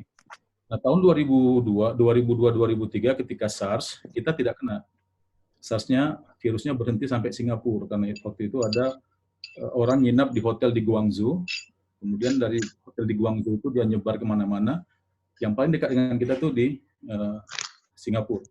Waktu MERS juga kita nggak kena gitu, MERS kita nggak kena. Nah, apa yang saya tangkap dari pembicaraan dengan kawan-kawan duta besar ini terkait penanganan pandemi COVID-19 dan juga apa yang dikerjakan oleh pemerintah untuk membangun strategi menghadapi pasca COVID. Nah, ini yang paling penting sebetulnya saya kira. Jadi pasca COVID ini yang paling penting. Nah, yang saya tangkap, apakah itu model Cina yang lockdown, apakah itu model Korea Selatan yang katakanlah semi-lockdown physical distancing, juga tentu saja model Korea Utara, ada satu elemen yang mereka semua hadir, mereka semua miliki. Elemen itu namanya proteksi sosial dan ekonomi masyarakat. Nah, kalau kita ini kan kebijakan kita tuh tarik ulur ya. Ini Kak Yusuf kan sebagai praktisi di Pemprov DKI tahu banget ini bagaimana tarik-menarik antara pemerintah pusat dan pemerintah Jakarta untuk menentukan apakah sebetulnya COVID itu, Corona baru itu hadir di Indonesia atau tidak, kan sempat tarik-menarik. Kita semua sempat lihat kan bagaimana pemerintah kita berusaha untuk mengatakan tidak ada, makan nasi kucing, empon-empon, bahkan menarik. Jadi ketika negara-negara Asia Timur menutup sektor pariwisata, itu oleh Indonesia sempat dianggap sebagai berkah. Karena dengan demikian ada pasar turis yang kehilangan tempat tujuan, ya udah tarik aja ke Indonesia. Itu sempat kejadian tuh gitu-gitu. Sampai akhirnya kita mengakui memang ada kasus dan kemudian kita bekerja keras ya. Masker sempat jarang ya kan, tiba-tiba kebutuhan masker tinggi sekali. Kebutuhan APD tiba-tiba tinggi sekali. Nah, orang Indonesia ini begini yang saya perhatikan. Memang saya setuju dengan Kak Darmawan. Kita ini adalah orang kreatif, orang Indonesia orang kreatif. Nah, tapi kadang-kadang kreativitas itu tidak menemukan kanal yang pas, sehingga terjadi akhirnya chaos di lapangan. Contohnya soal tadi itu saya bilang, soal masker saja. Masker tiba-tiba hilang dari pasar, Bukan karena kita tidak bisa bikin masker, bukan, tetapi karena kebutuhan maskernya tiba-tiba naik. Nah, kemudian bosnya Kak Yusuf ini yang juga teman saya punya program membagikan 20 juta masker. Wah, itu kan membangun apa bisnis kan, kawan-kawan UKM tuh bikin masker banyak sekali. Nah, teman-teman juga yang punya akses berusaha untuk membantu UKM, mempertemukan UKM yang bisa bikin masker dengan pihak Pemprov DKI yang katanya akan menyerap 20 juta masker. Nah, tapi siapa yang bisa memastikan bahwa masker yang diproduksi oleh UKM itu jumlahnya sesuai dengan kebutuhan yang bisa ditampung oleh Pemprov DKI? Nggak ada. Akhirnya oversupply. Ya, jadi kerepotan. Nah, kalau orang sudah punya akses ke marketing chain, dia bisa kirim itu ke Indomaret, dia bisa kirim itu ke Alfamart, nah, tapi kebanyakan tidak. Hanya berharap bahwa maskernya bisa masuk ke gudang-gudang Pasar Jaya misalnya. Wah, ini masalah baru. Ini kira-kira sama seperti, ini contoh kreativitas orang Indonesia ini. Tiba-tiba harga cabai mahal. Ya, tiba-tiba harga cabai mahal, maka semua petani tanam cabai. Semua tanam cabai. Nah, 3 bulan kemudian ketika panen, yang ada oversupply. Harga cabai jadi turun. Cabai membusuk, mengering membusuk. Dijual dalam keadaan kering juga nggak ada yang mau beli. Yang akhirnya yang untung adalah perusahaan-perusahaan saus. Ya, saya suka bilang ke kawan-kawan saya itu ya itulah mie instan itu yang untung karena mereka akhirnya menerima cabai dengan harga sangat murah, bahkan mengeringkannya pun mereka tidak mau. Yang mengeringkan yang punya cabai. Nah, sekarang kalau oversupply kita lihat reaksi masyarakat kita apa? Buang sayurannya, buang buah-buahannya ke sungai gitu kan sebagai bentuk protes gitu. Nah, jadi saya lihat ini situasi kita memang di satu sisi, ya saya mohon maaf, kelihatannya elemen proteksi itu yang di Indonesia ini masih kurang, sehingga ya akhirnya seperti kata Kak Agung tadi, yang harus dilakukan adalah pendekatan-pendekatan yang sifatnya komunitas, ya sifatnya komunitas. Kita tidak bisa berharap banyak pada pemerintah, mohon maaf, ini bukan karena era pemerintahan sekarang saya ngomong begini, tapi sejak era-era yang lalu saya ngomong begini, karena mereka itu bergerak berdasarkan Undang-Undang Dasar 1945. Nah, konstitusi kita sudah sangat liberal, ya. Kalau kawan-kawan perhatikan pasal 33 Undang-Undang Dasar kita itu ada 3 ayat. 3 ayat itu memang ciri sosialisme ala Indonesia. Tetapi kemudian ditambahkan ayat keempat, nanti Kak Darmawan pasti sangat paham ini. Ayat keempat yang memperkenalkan prinsip demokrasi ekonomi. Nah, demokrasi ekonomi itu ya sebetulnya adalah nama lain dari neoliberalisme. Yang pada praktiknya di lapangan, Kak Agung tadi sudah sampaikan, ya yang kuat-kuat, ya, yang lemah mau kuat, ya nggak bisa. Ya nggak bisa. Ya, karena struktur politik tidak bekerja untuk memberikan kesempatan. Berproduksi, distribusi, ini kan 2 hal yang berbeda. Contohnya tadi itu, cabai itu, atau masker tadi. Orang berproduksi bisa-bisa aja. Tiba-tiba oversupply. Ya, harga tidak, petani lah. Dulu kita masih SMA. Kalau ada keluarga punya 1 hektar sawah, anaknya bisa kuliah di ITB tuh. Coba cek zaman kita masih SMA dulu. Tapi sekarang orang punya 1 hektar sawah, nggak bisa kuliah anaknya. Kenapa? Karena untuk panen aja dia butuh pupuk yang tidak diproteksi harganya. Ya, harga gabah juga tidak diproteksi. Jadi maksud saya elemen perlindungan ini yang hilang. Jadi tema kita ini kan buat saya terlalu tinggi gitu, solusi ekonomi. Saya nggak punya solusi ekonomi sama sekali ya untuk hal ini. Bahkan saya malu untuk bicara sebetulnya. Tapi ini pengamatan-pengamatan saya, oh ternyata memang ada satu elemen yang hilang di negara ini, adalah perlindungan negara terhadap hak ekonomi masyarakat. Dan itu hanya bisa diselesaikan lewat basis komunitas seperti PJ ini. Saya sudah menduga Kak Agung dan kawan-kawan ini pasti mengerjakan sesuatu ini di balik foto-foto selfie mereka di kebun Kak Edi ya kan, wah ini pasti sesuatu. Juga di balik foto-foto otak-otak itu kan, wah ini pasti ada sesuatu yang dikerjakan, dan saya sudah menduga pasti arahnya ke situ, dan itu bagus sekali gitu. Saya pribadi misalnya, saya mengelola jaringan media baik online maupun cetak gitu. Itu kan sempat terpukul. Terpukulnya bukan karena COVID kalau media itu. Terpukulnya karena media sosial. Ya kan? Tiba-tiba informasi jadi kehilangan marwah gitu. Nah, kita udah mengalami gelombang pertama pukulan itu, terus kena COVID. Nah, tapi COVID ini bagi kami yang bergerak di dunia media, saya pribadi melihat produktivitas teman-teman saya jadi lebih tinggi gitu, karena ketika mereka tinggal di rumah lebih enak gitu ya, konsolidasinya lebih enak. Nah, ini kita dipaksa semua untuk rapat setiap hari kan. Kalau dulu kan rapat redaksi misalnya kan seminggu sekali, hari Senin malam. Kok sekarang kan rapat redaksi ya suka-suka saya aja, yuk kita rapat lagi, konsolidasi terus maksudnya.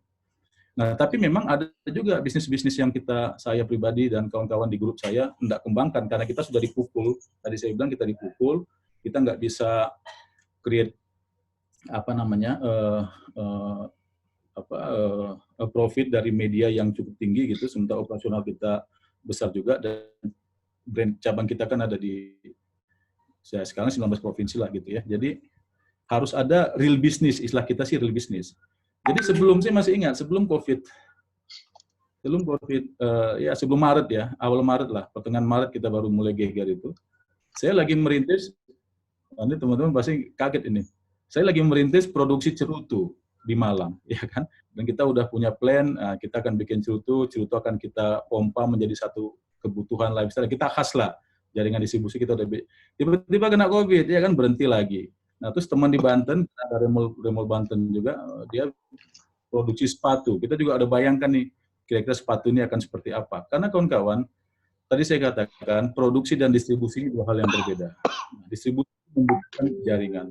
PJ91 ini saya pikir adalah jaringan distribusi sebetulnya. Kita adalah jaringan distribusi. Ini sama seperti grup Remol Network itu adalah jaringan distribusi.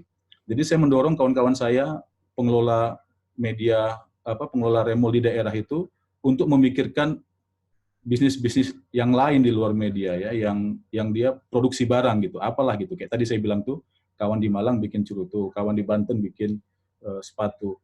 Nah, ketika mereka masing-masing berproduksi, nanti mereka akan tiba pada persoalan distribusinya bagaimana.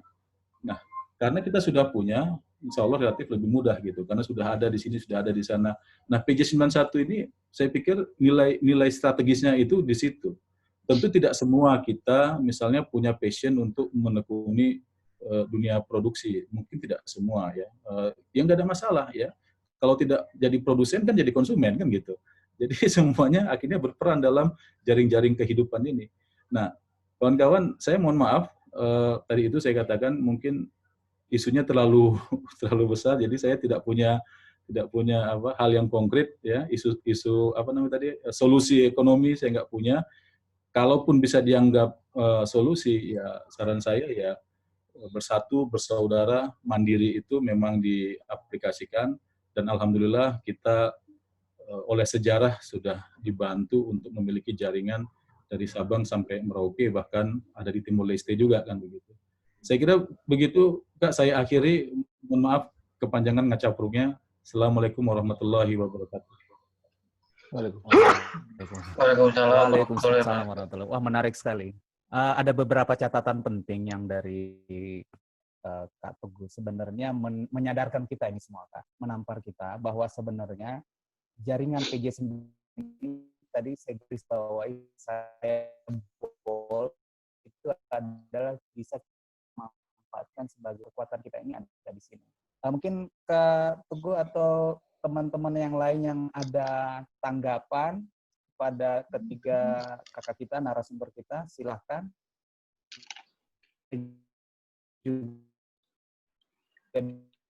By chat. Ini tolong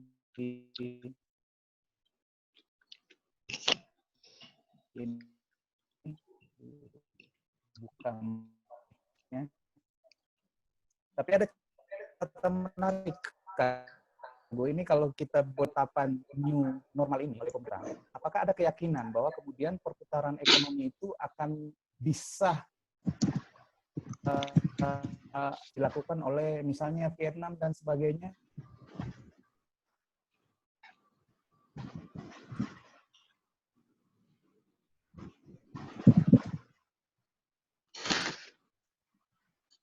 Kak Teguh, monitor. Ya, siap. Maaf, bagaimana?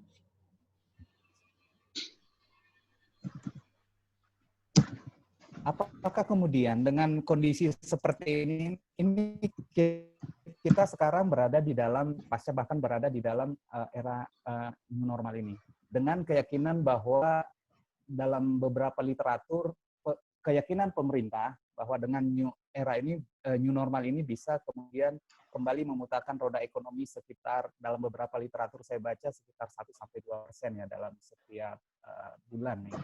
Apakah kemudian dengan keyakinan itu, menurut Mas Teguh dalam perspektif pengamatannya ini bisa tercapai? Dibandingkan dengan hal-hal yang dilakukan oleh teman-teman di Korea Selatan, Vietnam dan sebagainya. Ya, kalau kita bandingkan dengan negara-negara yang tadi saya sebutkan, tentu kita nggak ngejar gitu. Kenapa? Ada elemen proteksi negara yang itu bukan pekerjaan membalikkan telapak tangan, itu bukan pekerjaan seminggu, bukan pekerjaan sebulan, bukan pekerjaan setahun, itu pekerjaan panjang. Mereka sudah ada elemen itu. Ya, kalau kita lihat misalnya Korea Selatan, mereka sudah ada sejak zaman Park Chung-hee tahun 61. Di Vietnam apalagi, mereka partai tunggal, ya kan? Di Cina ya sama dengan Vietnam, mereka partai tunggal. Nah, jadi kalau soal itu saya pikir kita agak kerepotan hari ini, karena untuk mengubah orientasi ekonomi satu negara itu kan bukan pekerjaan tadi membalikkan telapak tangan panjang. Nah, terus yang kedua soal new normal. Sebetulnya kalau kita merujuk kepada 6 kriteria fase new normal yang disampaikan oleh WHO, Indonesia sama sekali tidak memiliki satu kriteria pun gitu. Ya. Prasyarat utama untuk boleh masuk ke fase new normal itu adalah ketika kita sudah melampaui peak dan angka kasus itu sudah turun melandai. Ya. Nah, Indonesia secara nasional barangkali masih di kaki bukit. Ya. Barangkali ya sudah mendekati peak, kita belum tahu. Ya, bahaya.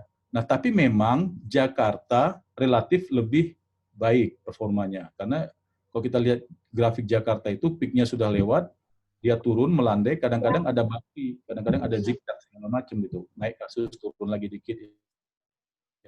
Jadi, nah itu situasi kita kalau mau dikaitkan dengan norma umum yang diterima oleh dunia internasional. Ya.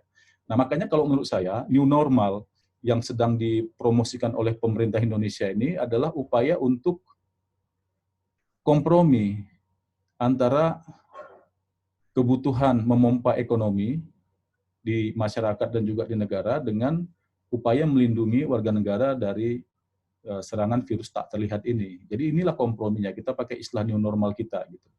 Nah, kenapa ini dilakukan oleh pemerintah kita? Karena untuk melockdown itu memang butuh uang yang cukup banyak. Ya. Dan kita kan kelihatannya sedang punya masalah dengan itu. Itu Kak Darmawan pasti lebih paham berapa sebetulnya yang kita butuhkan dan berapa yang ada di kantong kita gitu. Ya. Nah, terus hal yang lain memang harus diakui juga, dan saya pikir saya mesti menerima alasan ini. Saya tanya dubes-dubes kita di sana, kok mereka bisa relatif mudah gitu ya. Memang dugaan saya sistem politik itu sedikit berpengaruh ya. Sistem politik top down itu sedikit berpengaruh. Artinya penjelasan atau pernyataan atau perintah itu dari atas ke bawah turun, cepat ya, sangat efisien lah. Tidak butuh waktu berlama-lama. Wuhan tutup aja. Ya, siapa yang mau ngaco-ngaco? Siapa yang mau nolak kan nggak ada. Tapi coba saya bayangkan waktu Wuhan ditutup, saya bilang waduh, untung nih bukan Indonesia nih. Ya, kita lihat India sampai bawa tongkat kan gitu, tongkat pemukul macam-macam. Indonesia siapa yang mau diatur? Orang Indonesia ini udah kayak orang Medan. Di Medan itu semuanya ketua. Jadi Indonesia ini udah ketua semua lah. Nggak bisa diatur. Ya. Ini Jakarta. Nah, tapi itu tadi saya bilang tuh, kita ini fase kompromi karena memang kebutuhan sangat tinggi. Nah, dan tadi itu memang undang-undang dasar kita sudah meminta kita untuk ya kalau bisa bertahan hidup ya silahkan bertahan hidup. Kalau nggak bisa bertahan ya udahlah nggak usah bertahan. Coba undang-undang apa yang memproteksi kita? Nah, untungnya kita ini di Indonesia. Kalau di Amerika Serikat atau di negara-negara Eropa, tapi kalau Eropa Barat banyak yang welfare state ya, di mana gembel itu memang betul-betul disantuni gitu. Pengangguran disantuni. Kalau di kita kan cuma ada di dalam konstitusi. Ya. Menyantuninya bukan negara tetapi teman, sahabat, ya enggak. Kakak, adik kan gitu. Jadi kalau orang lagi nggak punya, dia masih punya jaring pengaman sosial dalam bentuk tadi itu, kekerabatan itu. Tapi kalau misalnya negara-negara yang full kapitalis, ya. Gitu. Prinsip gotong royong Kak ya? Prinsip gotong royong itu barangkali.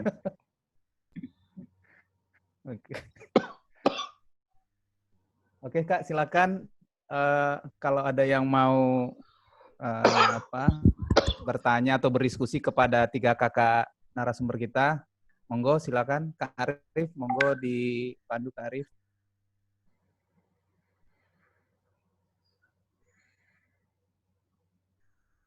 Dengan perbandingan 3 negara yang disampaikan oleh Mas Teguh, apakah langkah pemerintah kita sudah tepat dengan, ini ada pertanyaan Kak Teguh. Dengan perbandingan 3 negara yang disampaikan oleh Mas Teguh, apakah langkah pemerintah kita sudah tepat? Apakah dengan kondisi negara kita yang permisif dan susah diatur menurut prediksi Mas Teguh dengan referensi yang banyak, sampai kapan negara kita bisa mengatasi tahapan pandemi ini? Ini dari Kak Jimmy, Koncap Sidenre abdi negara nih di salah satu institusi negara. Silakan Kak Teguh, ini ada pertanyaan soal Kak Teguh langsung. Kan kalau soal waktu itu kan pasti ada model matematika yang dikembangkan, ya.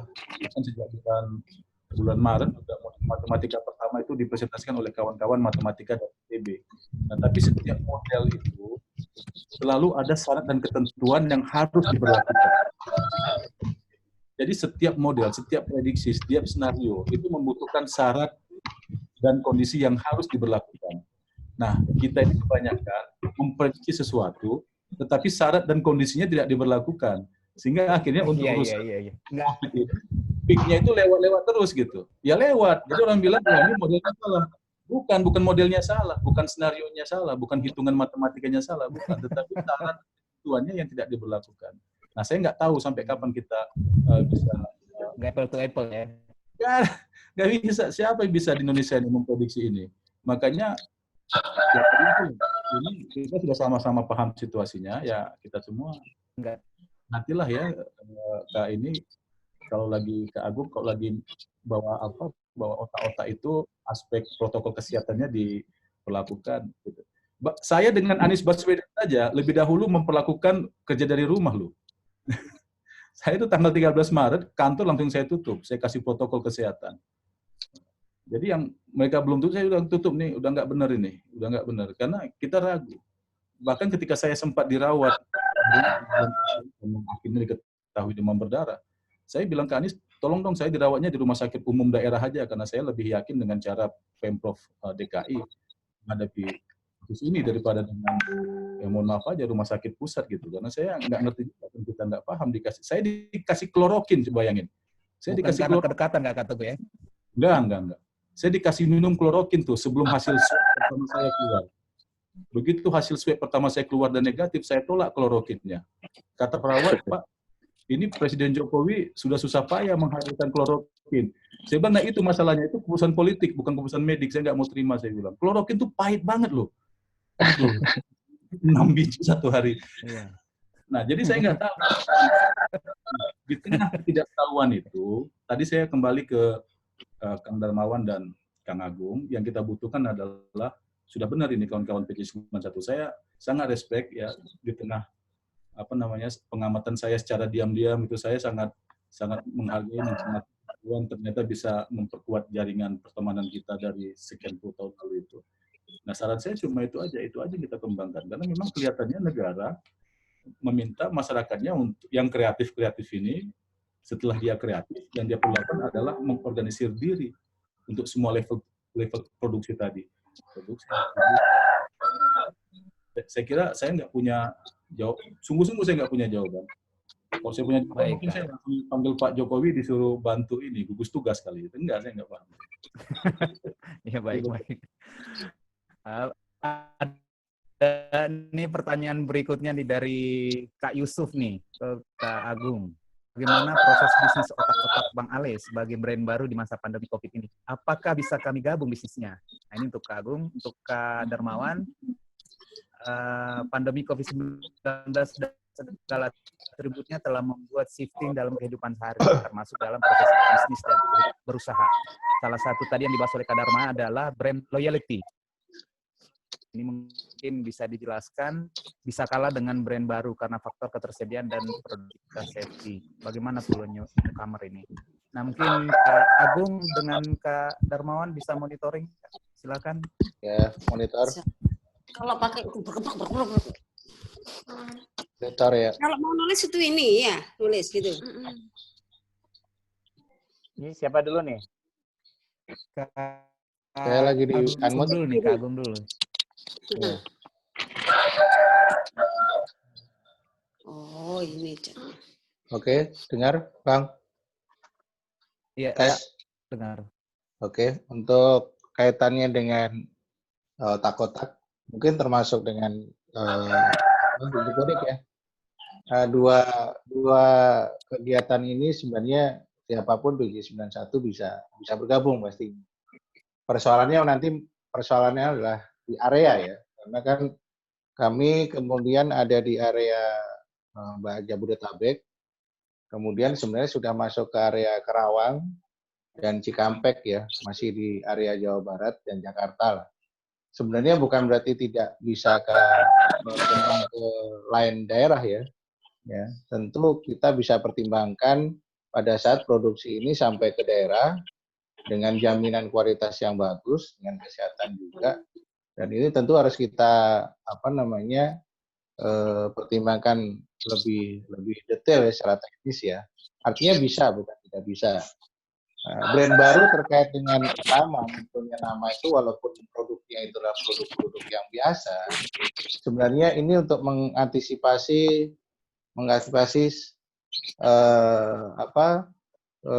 terhadap berlangsungnya sistem penjualan ya. Karena kita juga harus punya kesepakatan nilai harga yang ada sampai ke end user supaya ini menjadi semua pihak ya yang terkait dengan bisnis ini juga merasa nyaman. Jadi kita hanya berpikir masalah kompetitor dengan yang harga kurang lebih sama ya, dengan kualitas yang kita harapkan juga kualitas yang lebih dengan harga yang kurang lebih sama tadi. Ya, jadi jangkauan masyarakat juga menjadi bagian penting sebenarnya dengan harga yang relatif tidak terlalu mahal, dijangkau. Tetapi yang utama di sini adalah margin yang memang dinikmati oleh teman-teman yang khususnya ketemu end user itu cukup baik gitu.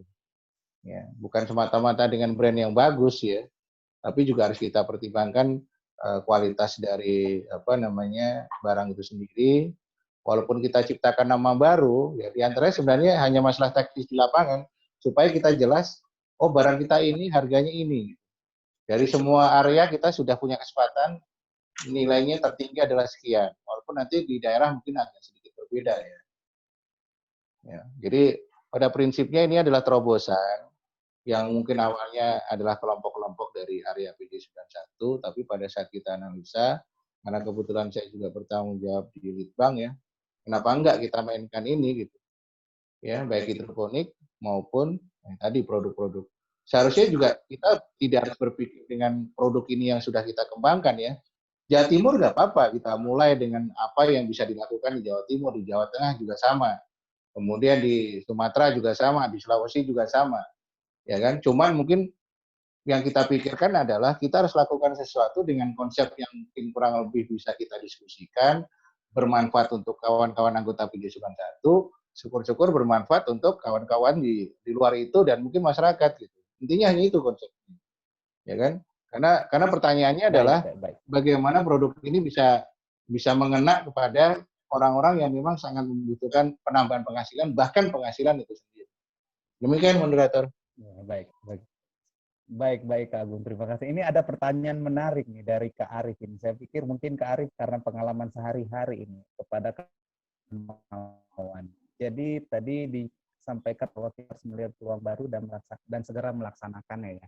Di sini pertanyaannya Kak Arif, bagaimana Kak mencermati terkadang kita sudah mengeluarkan modal untuk kemudian dibayarkan kepada investor, kemudian end user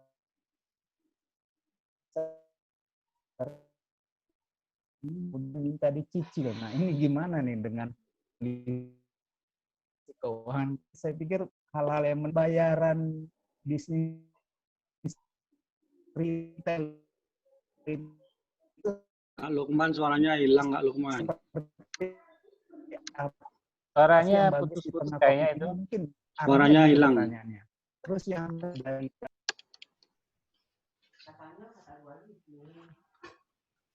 suaranya hilang ya? Suaranya putus-putus kayaknya. Kalau pakai laptop, diarahkan ke laptop aja, Kak. Headsetnya.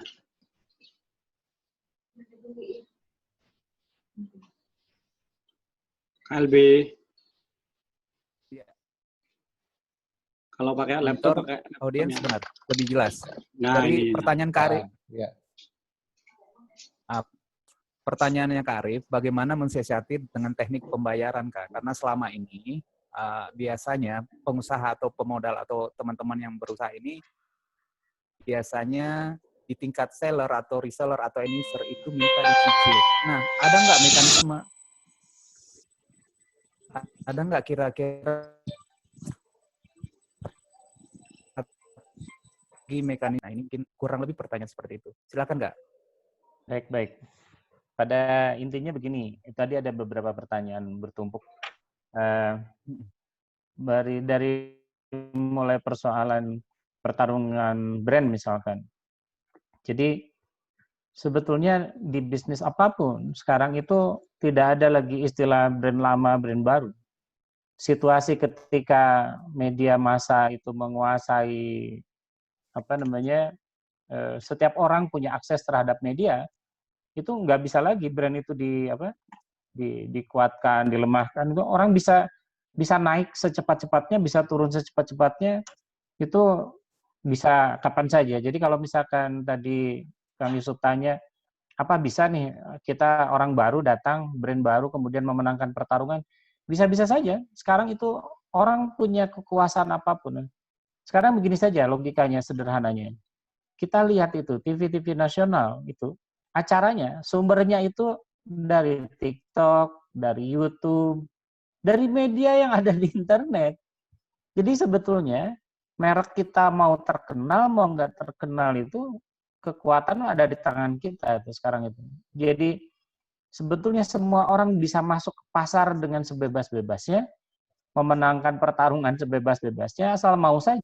Nah, pertarungannya kemudian saya lihat adalah kemampuan membangun jaringan dan apa yang selama ini kita sebut memoles calon gitu. Kayak Pak Jokowi itu, siapa yang kenal Pak Jokowi? Orang dari kampung sana di Solo, tiba-tiba jadi presiden.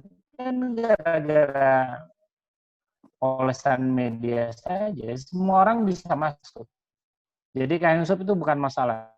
Siapapun yang baru masuk ke pasar, silahkan masuk, membungkus kepercayaan orang dengan baik. Jadi itu berlanjut juga pada pertanyaan begini, gimana sih membangun bisnis baru dengan asal jalan itu? Maksudnya bukan jalan aja dalam arti bahasa orang Sunda itu saguluyurna itu. Gimana jalan aja, enggak juga. Misalnya begini, tadi tuh Bang Teguh tuh cerita soal cerutu.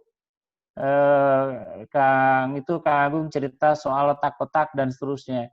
Jadi kalau kita lihat itu sebetulnya bisnis yang bisa kita jalankan banyak sekali. Mau ngapain aja ada gitu. Nah, yang jadi masalah, ya itu cerutunya keren. Cuma jadi masalah itu tinggal begini, mau jalan nggak gitu. Jangan mikir dulu soal persaingan dan seterusnya. Karena begini, saya perhatikan itu sebetulnya. Misalkan kemarin itu saya sempat ketemu ada peternak di Bandung Selatan sini. Dia tanya, katanya, Pak ini gimana ya? Saya pengen punya ternak. Sekarang itu ternak itu ternyata kalau kita beternak domba itu rugi Pak. Kenapa rugi? Banyak yang matinya katanya. Jadi ternyata ternak domba itu tidak menguntungkan. Terus kata saya, ternak yang menguntungkan apa? Kambing Pak. Kenapa kambing? Karena sekali beranak 3. Terus saya tanya, terus ada yang mati. Jadi ini obrolan sepele sekali. Saya ketemu sama orang, dia cerita tentang kambing, saya tertarik, kemudian saya tanya, terus masalahnya apa? Ya emang berapa sih modal kambing? 1,5 juta. Lah 1,5 juta, kok susah sekali? Memang nggak punya katanya. Jadi bayangan kita 1,5 juta itu gampang. Masyarakat di bawah sana itu nggak ada itu 1,5 juta. Akhirnya saya bilang begini, ayolah, di mana itu beli si kambing kata saya. Ayo datang. Saya datangin tuh peternak yang punya kambing. Saya beli. Dan si orang peternak yang tidak punya ternak ini itu senangnya luar biasa. Dan ini kan itu yang saya maksud itu, banyak ngobrol lah. peluang itu usaha itu banyak sekali. Kalau misalkan Bang Teguh itu kan obrolannya di tingkat level tinggi tuh. di apa pemakai cerutu gitu. Lah, di level bawah sini jangankan beli cerutu, beli apa namanya jarum coklat aja mereka bingung. Ya kan bisnis bolehlah, kecil-kecil yang Kak. di bawah ini. Nah, kemudian dari obrolan sederhana ini kemudian saya bilang begini, saya diriin peternakan kambing saja kata saya. Karena ternyata kambing itu dia beranak tuh setahun 2 kali. Masing-masing 3. Jadi setahun dia beranak 6. Jadi uang saya yang asalnya 1,5 juta, akhir tahun itu punya 6 kambing dan induknya masih ada. Dan si kambingnya saya sendiri kan betina tuh. Saya nggak perlu beli jantan itu. Jantannya minjem punya tetangga. Jadi beda dengan apa namanya? Beda dengan konsep suami istri gitu. Jadi suami bisa share di mana saja. Peluang bisnis itu di bawah sana itu banyak. Jadi artinya jalan saja yang saya ceritakan tadi itu, begitu ada kesempatan datang, sekecil apapun, jangan nggak diambil. Karena buat kita mungkin nggak berharga, tapi buat orang-orang sekitar kita itu berharga sekali. Kalau misalkan tadi ya, kalau usaha yang besar-besar itu, ya mungkin kayaknya ini usaha sepele sekali. Tetapi enggak itu di bawah sana itu. Jadi hanya sekedar apa yang saya kemudian mengistilahkannya bank kambing. Jadi kalau lihat postingan apa namanya media sosial saya membuat bank namanya bank kambing. Bank kambingnya konsep sederhana sekali, sudah bertahun-tahun ada di masyarakat kita. Jadi namanya paro. Paro itu jadi kalau saya punya kambing, saya titipkan di peternak, nanti beranak, anaknya 1 buat saya, 1 buat dia. Nah, kalau konsep ini ya, misalkan tadi pertanyaannya bagaimana asal jalan itu maksudnya gini. Kalau konsep ini dijelaskan hanya sekedar ke peternak seperti itu nggak jalan. Coba jelaskannya begini. Ibu-ibu hijaber itu kan banyak tuh. Tiap tahun tuh obrolannya apa namanya kurban sapi, kurban apa. Coba bayangkan dengan konsep bank kambing saya ini. Jadi orang berkurban tuh seumur hidup cukup sekali. Caranya bantuin tuh peternak-peternak di bawah sana. Jadi orang yang mau beternak tapi nggak punya ternaknya, kita kasih duitnya. Jadi misalkan saya kasih ke peternak kambing ini di bank kambing itu, saya kasih uang 1,5 juta, beli kambingnya. Saya nggak kurban tahun ini memang, jadi tahun ini saya nggak bisa kurban. Tapi tahun depan saya bisa kurban, karena kan saya punya 6 kambing. 6 kambing itu 3 buat saya, 3 buat peternak. Jadi bayangkan peternak yang asalnya nggak punya kambing sekarang jadi punya kambing. Jadi amal kita itu tidak berhenti ketika hari raya Idul Kurban, potong kemudian selesai. Enggak. Tapi berkurban kita itu sekarang konsepnya jadi melebar. Pertama, kita akan membuat harga daging itu jadi stabil karena ketersediaan. Kedua, kita membantu peternak-peternak di bawah sana itu menjadi lebih berdaya. Karena kalau saya nggak masuk, mereka pinjam uang itu di bank, mohon maaf ya, bank simpan pinjam, yang bunganya besar sekali. Ke saya kan mereka nggak perlu bayar apa-apa. Karena saya juga untung. Saya untung 3 kambing. Dan tahun depan saya bisa berkurban tidak hanya sekedar saya berkurban 1. Saya bisa berkurban itu 3. Logikanya kan begitu. Jadi saya lihat akang-akang, teteh-teteh, kalau misalkan kita terlalu banyak pikir beratnya, di masa sekarang malah jadi nggak jalan-jalan. Tadi misalkan ada pertanyaan, gimana kalau ada orang yang apa namanya ingin bayarnya cicil atau gimana? Saran saya begini deh, apa yang bisa kita bantu, bantuin gitu aja. Kalau kita terlalu mikir bisnis di zaman sekarang itu susah. Saya tetap mengagungkan pola pikir komunitas. Bekerja bersama-sama, bareng sama-sama, maju sama-sama. Jadi itulah akan lebih mudah. Kira-kira begitulah. Terima kasih. Baik, Kak. Terima kasih, Kak Dharma. Nah, ini kita udah di pukul 11.46 ini. Kita apakah menyelesaikan webinar kita ini sampai pukul 12 saja mungkin ya, karena mungkin aktivitas dan yang lain-lain. Sebelum penutupnya mungkin ada closing statement nih dari setiap narasumber ini, dari Kak Darmawan, Kak Agung, dan Kak Teguh. Dimulai Kak Agung dulu, Kak Agung silakan closing statement, Kak.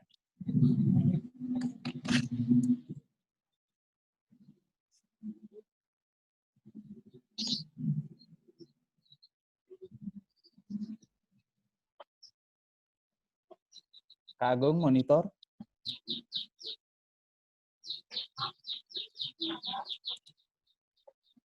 Oke, kalau Kak Agung Kak Buliman tadi Kak Jojo ya. mau ada yang disampaikan Kak Jojo? Mohon dulu Kak. Kak Jojo, silakan Kak Jojo, silakan. Assalamualaikum warahmatullahi wabarakatuh.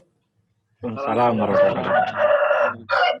Salam kenal bagi yang belum kenal, di sini ada teman-teman yang udah kenal. Geng Ale, terus ada Kak Anin, Kak Teguh, ya nggak asing bagi saya, dan Kak Arif, sering komunikasi untuk terlaksananya acara ini. Saya hanya cuma mau sharing aja. Saya jujur tahu PJ91 sih sebenarnya dari tahun 2014-an, cuman baru gabung akhir Ramadan ini ya. Tapi saya ada suatu kesan yang sangat luar biasa ketika kumpul di rumah Kak Anin, terus Kak Ana, terus Kak Lukman. Di tahun kotak-kotak itu jualan, saya cuma bilang, saya ini nggak bisa hard selling gitu. Jadi saya selama ini hanya main proyek. Nah, begitu sekarang nggak bisa ngapa-ngapain, karena saya punya hobi dan juga alhamdulillah bisa berkontribusi untuk desain ajang ini, flyer, dan bikin Google Form. Tapi otak-otak ini luar biasa. Hari ini saya mengalahkan otak-otak yang sudah eksis, Kak, dan habis itu yang 10 bal kemarin kirim, alhamdulillah. Ya, habis. Mantap.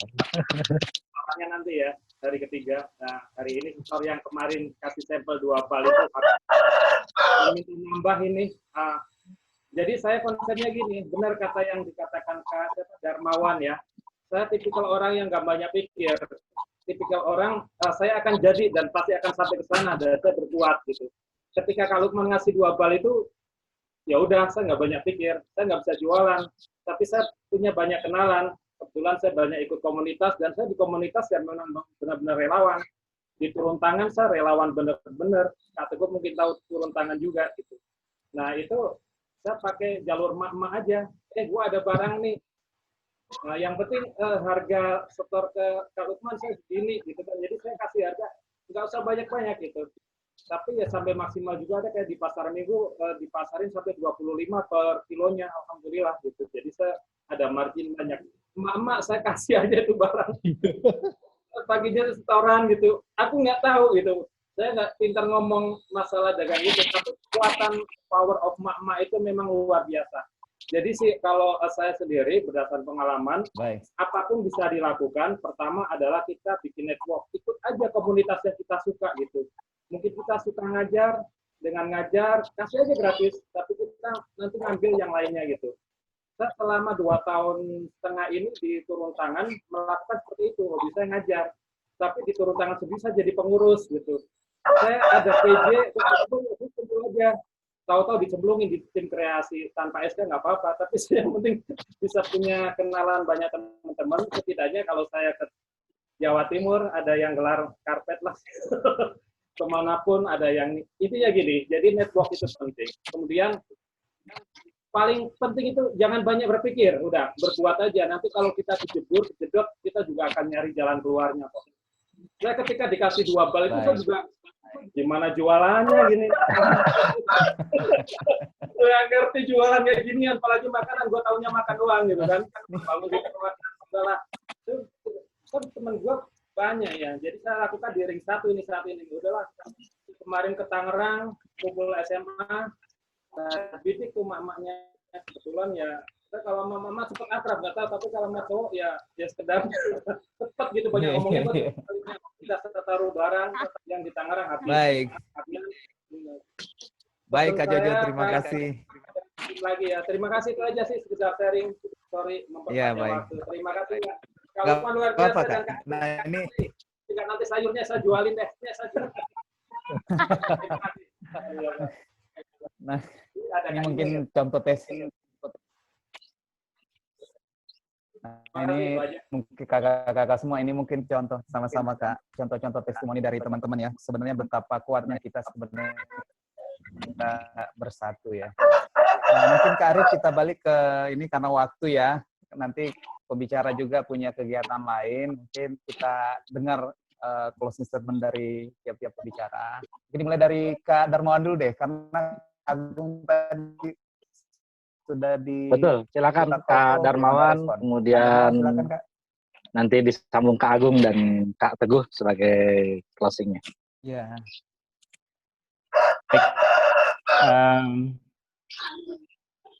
Pertama, saya tetap pada konsep bahwa UMKM dan IKM itu harus didorong, diajari bahwa di dalam bisnis usahakan jangan berhutang.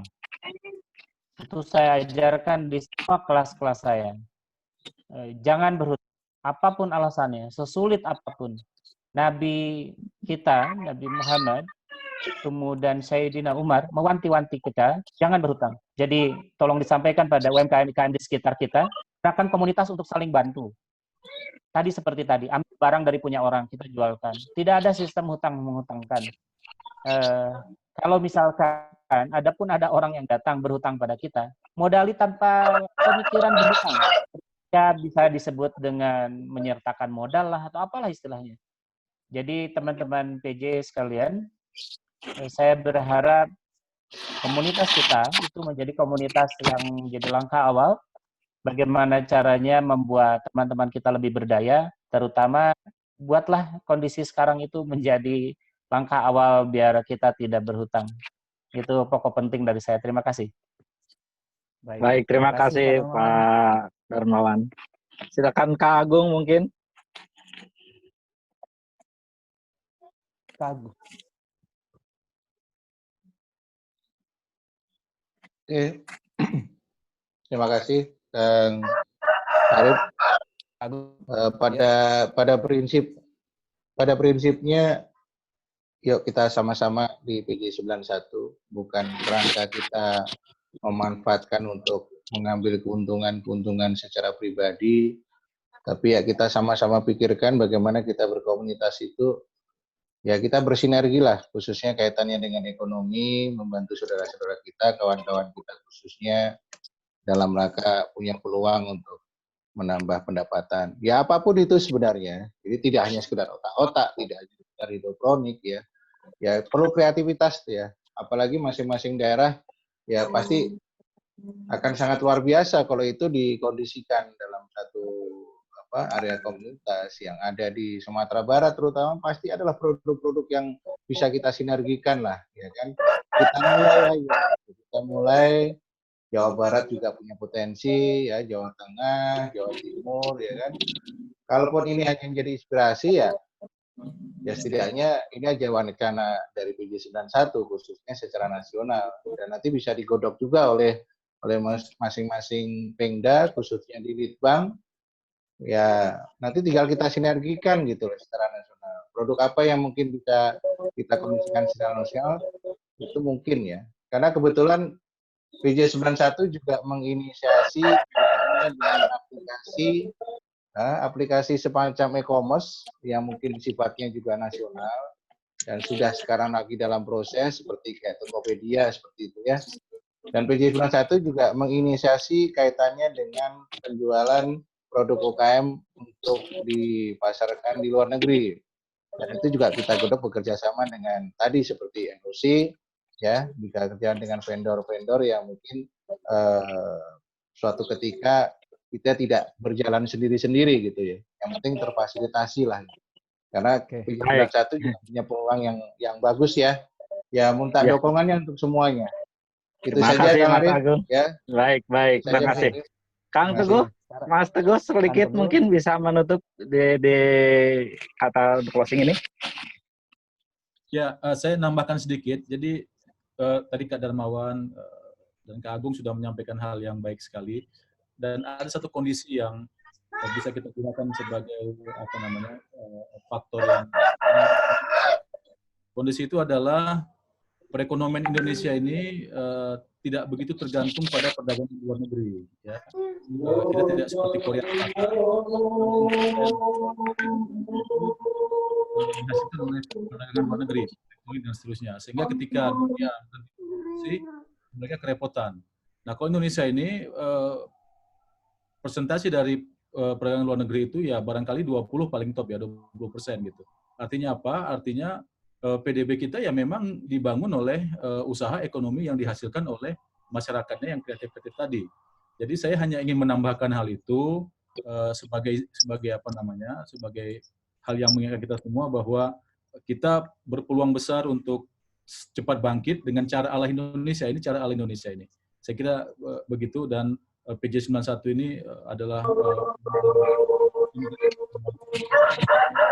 Baik, terima kasih Mas Agung atas silakan mungkin Kak Bukman biar menutup kegiatan ini. Waktunya sudah mulai habis. Terima kasih semuanya. Terima kasih semuanya Kak. Terima kasih kepada Kak Teguh, Kak Agung, dan Kak Darman sebagai narasumber. Tentunya banyak sekali catatan-catatan yang bisa kita petik hari ini. Semoga dengan pertemuan hari ini kita bisa bisa menstimulus teman-teman kita untuk segera bangkit. Silahkan di ini sendiri, tapi di kita sudah ada beberapa catatan penting. Nah, sebelum ditutup mungkin sebaiknya kita foto bersama ya. Kita foto bersama di foto bersama. Kak Darmawan dan Kak Agung, tolong saya kembalikan ke Hari. Moderator. Ya, silakan. Kak Lukman. Halo. Dibuka. Iya. Dengar. Yang bisa baca. Saya dengar. Sebelumnya mungkin ini kebetulan pas barengan banyak yang ikut ya. Sebelum tutup, saya punya sedikit ini sih, mungkin bisa diaplikasikan. Jadi karena komunitas kita ini sudah semakin besar, bagaimana seandainya kita membuat sebuah crowdfunding, tidak terlalu banyak, mungkin per orang 100.000 aja. Ketika terkumpul segitu banyaknya orang, nanti kita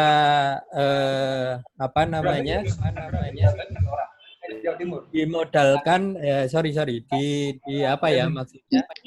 dimanfaatkan untuk teman-teman yang membutuhkan atau diikutkan dalam sebuah bisnis yang bisa menghasilkan.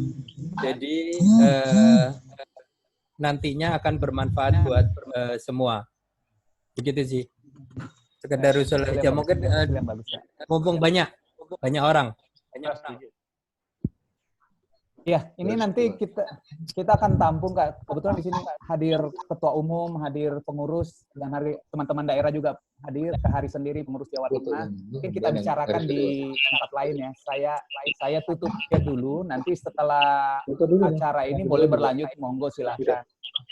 Oke. Ya, mungkin saya tutup aja Kak ya. Sekian dan terima kasih. Diskusi ini. Nggak foto bareng. Diambil alih untuk foto bersama. Foto bareng.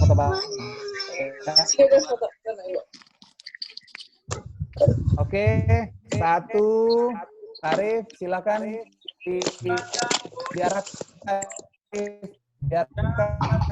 Tersenyum. Jis kacang kunci, kacang panjang. Ayo Ci. 1, 2, 3, track. Ci. Kacang kunci.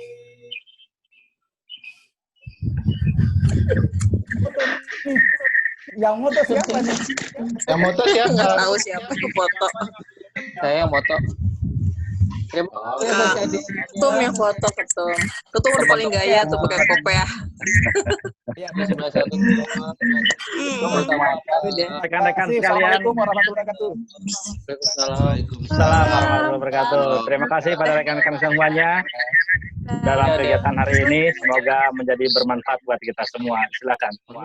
Amin. Terima kasih Akhir dengan subhanakallahumma wabihamdika asyhadu an la ilaha illa anta astaghfiruka wa atubu ilaik. Assalamualaikum warahmatullahi wabarakatuh. Waalaikumsalam warahmatullahi wabarakatuh. Jojo. Saya buka loh ini. Kak Jojo. Jojo. Jojo. Ini boleh di Yusuf. Kak Jojo rekor hari ini. Luar biasa. Jualannya otak-otak. Gak banyak mikir, jadi gue otak aja gitu kan. Gak banyak mikir, gak punya otak. Pak D, jangan pakai otak. Ini seperti kontrak visinya diperpanjang.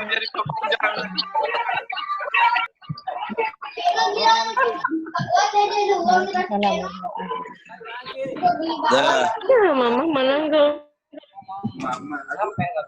Yusuf, ini ada semua Pemda mungkin bisa dimanfaatkan juga Cloud X-nya buat masing-masing Pemda. Apa digunakan aja. Ini saya buka usernya kan. sampai jam 1.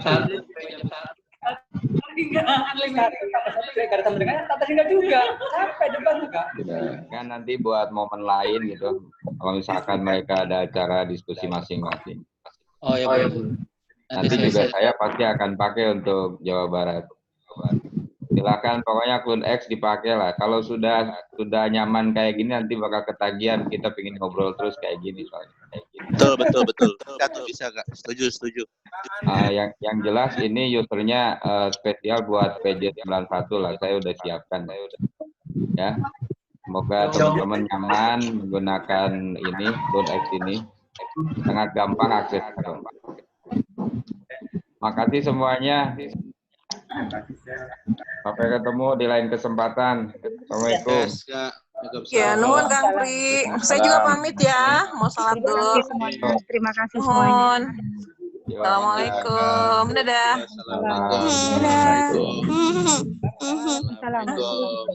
Dadah. Dadah Nanin tuh.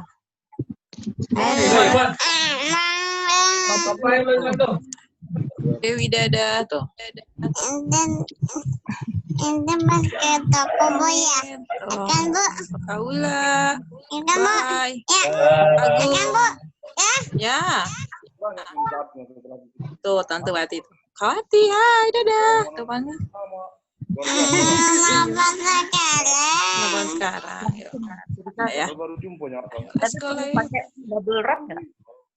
Ada Tante Lis. Banyak. Perpisnya. Izin mundur dulu ya, masalah dulu. Assalamualaikum. Dah. Wabarakatuh. Bye. Thank you. Kak. Assalamualaikum. Ya, dadah semuanya ya. Assalamualaikum. Kang Dimas. Yes, assalamualaikum. Kang Iman. Thank you banget. Bu Mega. Mana Kak Davi ini fotonya Kak Davi ini? Kang Iman. Oi. Udah selesai nyetrika botol. Itu apa tuh? Oseng tuna ya? Otak tuna apa tuh Kak Nanin? Hah? Nanin tuh ngoseng-ngoseng apa itu? Oseng tuna. Mengemas. Aku harus ngirim. Aduh, pesananku membludak. Otak tuna kayaknya tuh. Bukan. Otak-otak Kahari. Otak-otak Kahari. Aku oseng aja. Yang pedes-pedes. Pedes nampol.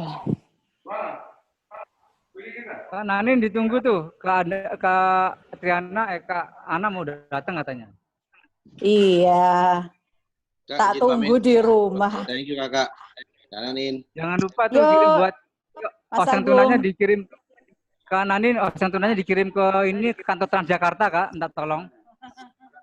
Oh begitu, baik. Tenang aja, ntar aku kirim lewat ke Ana ya. Iya, itu ada teman kita di Transjakarta juga kayaknya pengen oseng tuna itu. Nggak nanggung kalau kepedesan ya. Aku mau makan ikan. Makanya teman kita yang di Transjakarta itu kan selalu di belakangnya pasti ada Dipan itu, karena langsung tidur itu. Oh begitu. Dinaikin. Wis, mantep dong. Kak Andara. Kak Andara nih. Kak Rini, Kak Angki, Kak Tinggal sisa Iman. berapa? Halo Kak Nina. Sehat, Kak Hai, Nina? kapan nyampe di Padang? Ditunggu ya, janji mau ke Padang. Gunting besar mana ya?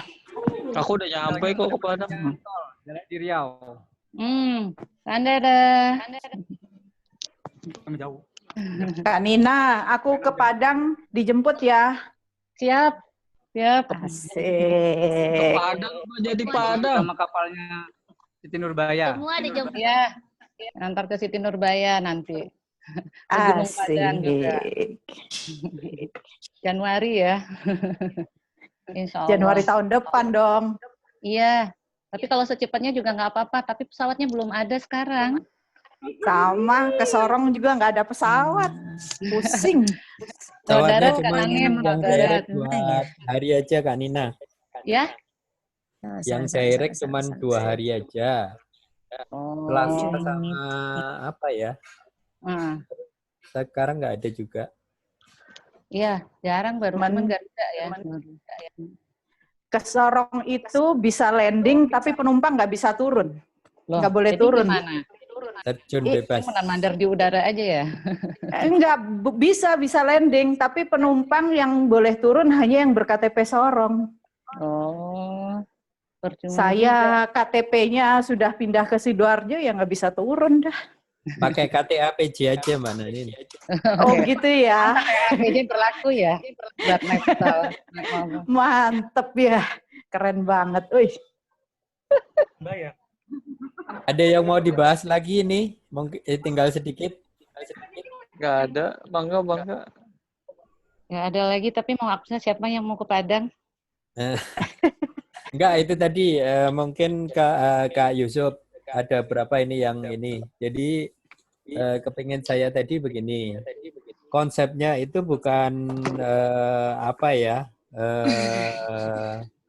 Intinya bukan keuntungan. Kita harus Konsepnya mirip dengan sedekah. ngeprint lagi Kak Yusuf. ini dengan pedas dan tidak pedas. Jadi konsepnya bukan konsep bisnis, tapi konsepnya sedekah. Jadi seandainya, mohon maaf ini, sudah terkumpul, terus diaplikasikan terhadap suatu bisnis, ternyata terjadi kegagalan, itu bukan ada tuntutan atau apa dari masing-masing yang memberikan Nggak berani keluar tuh dianya. sedekah itu. Aku bertahan, mampus. Halo? Iya, halo. Bangga. Ya.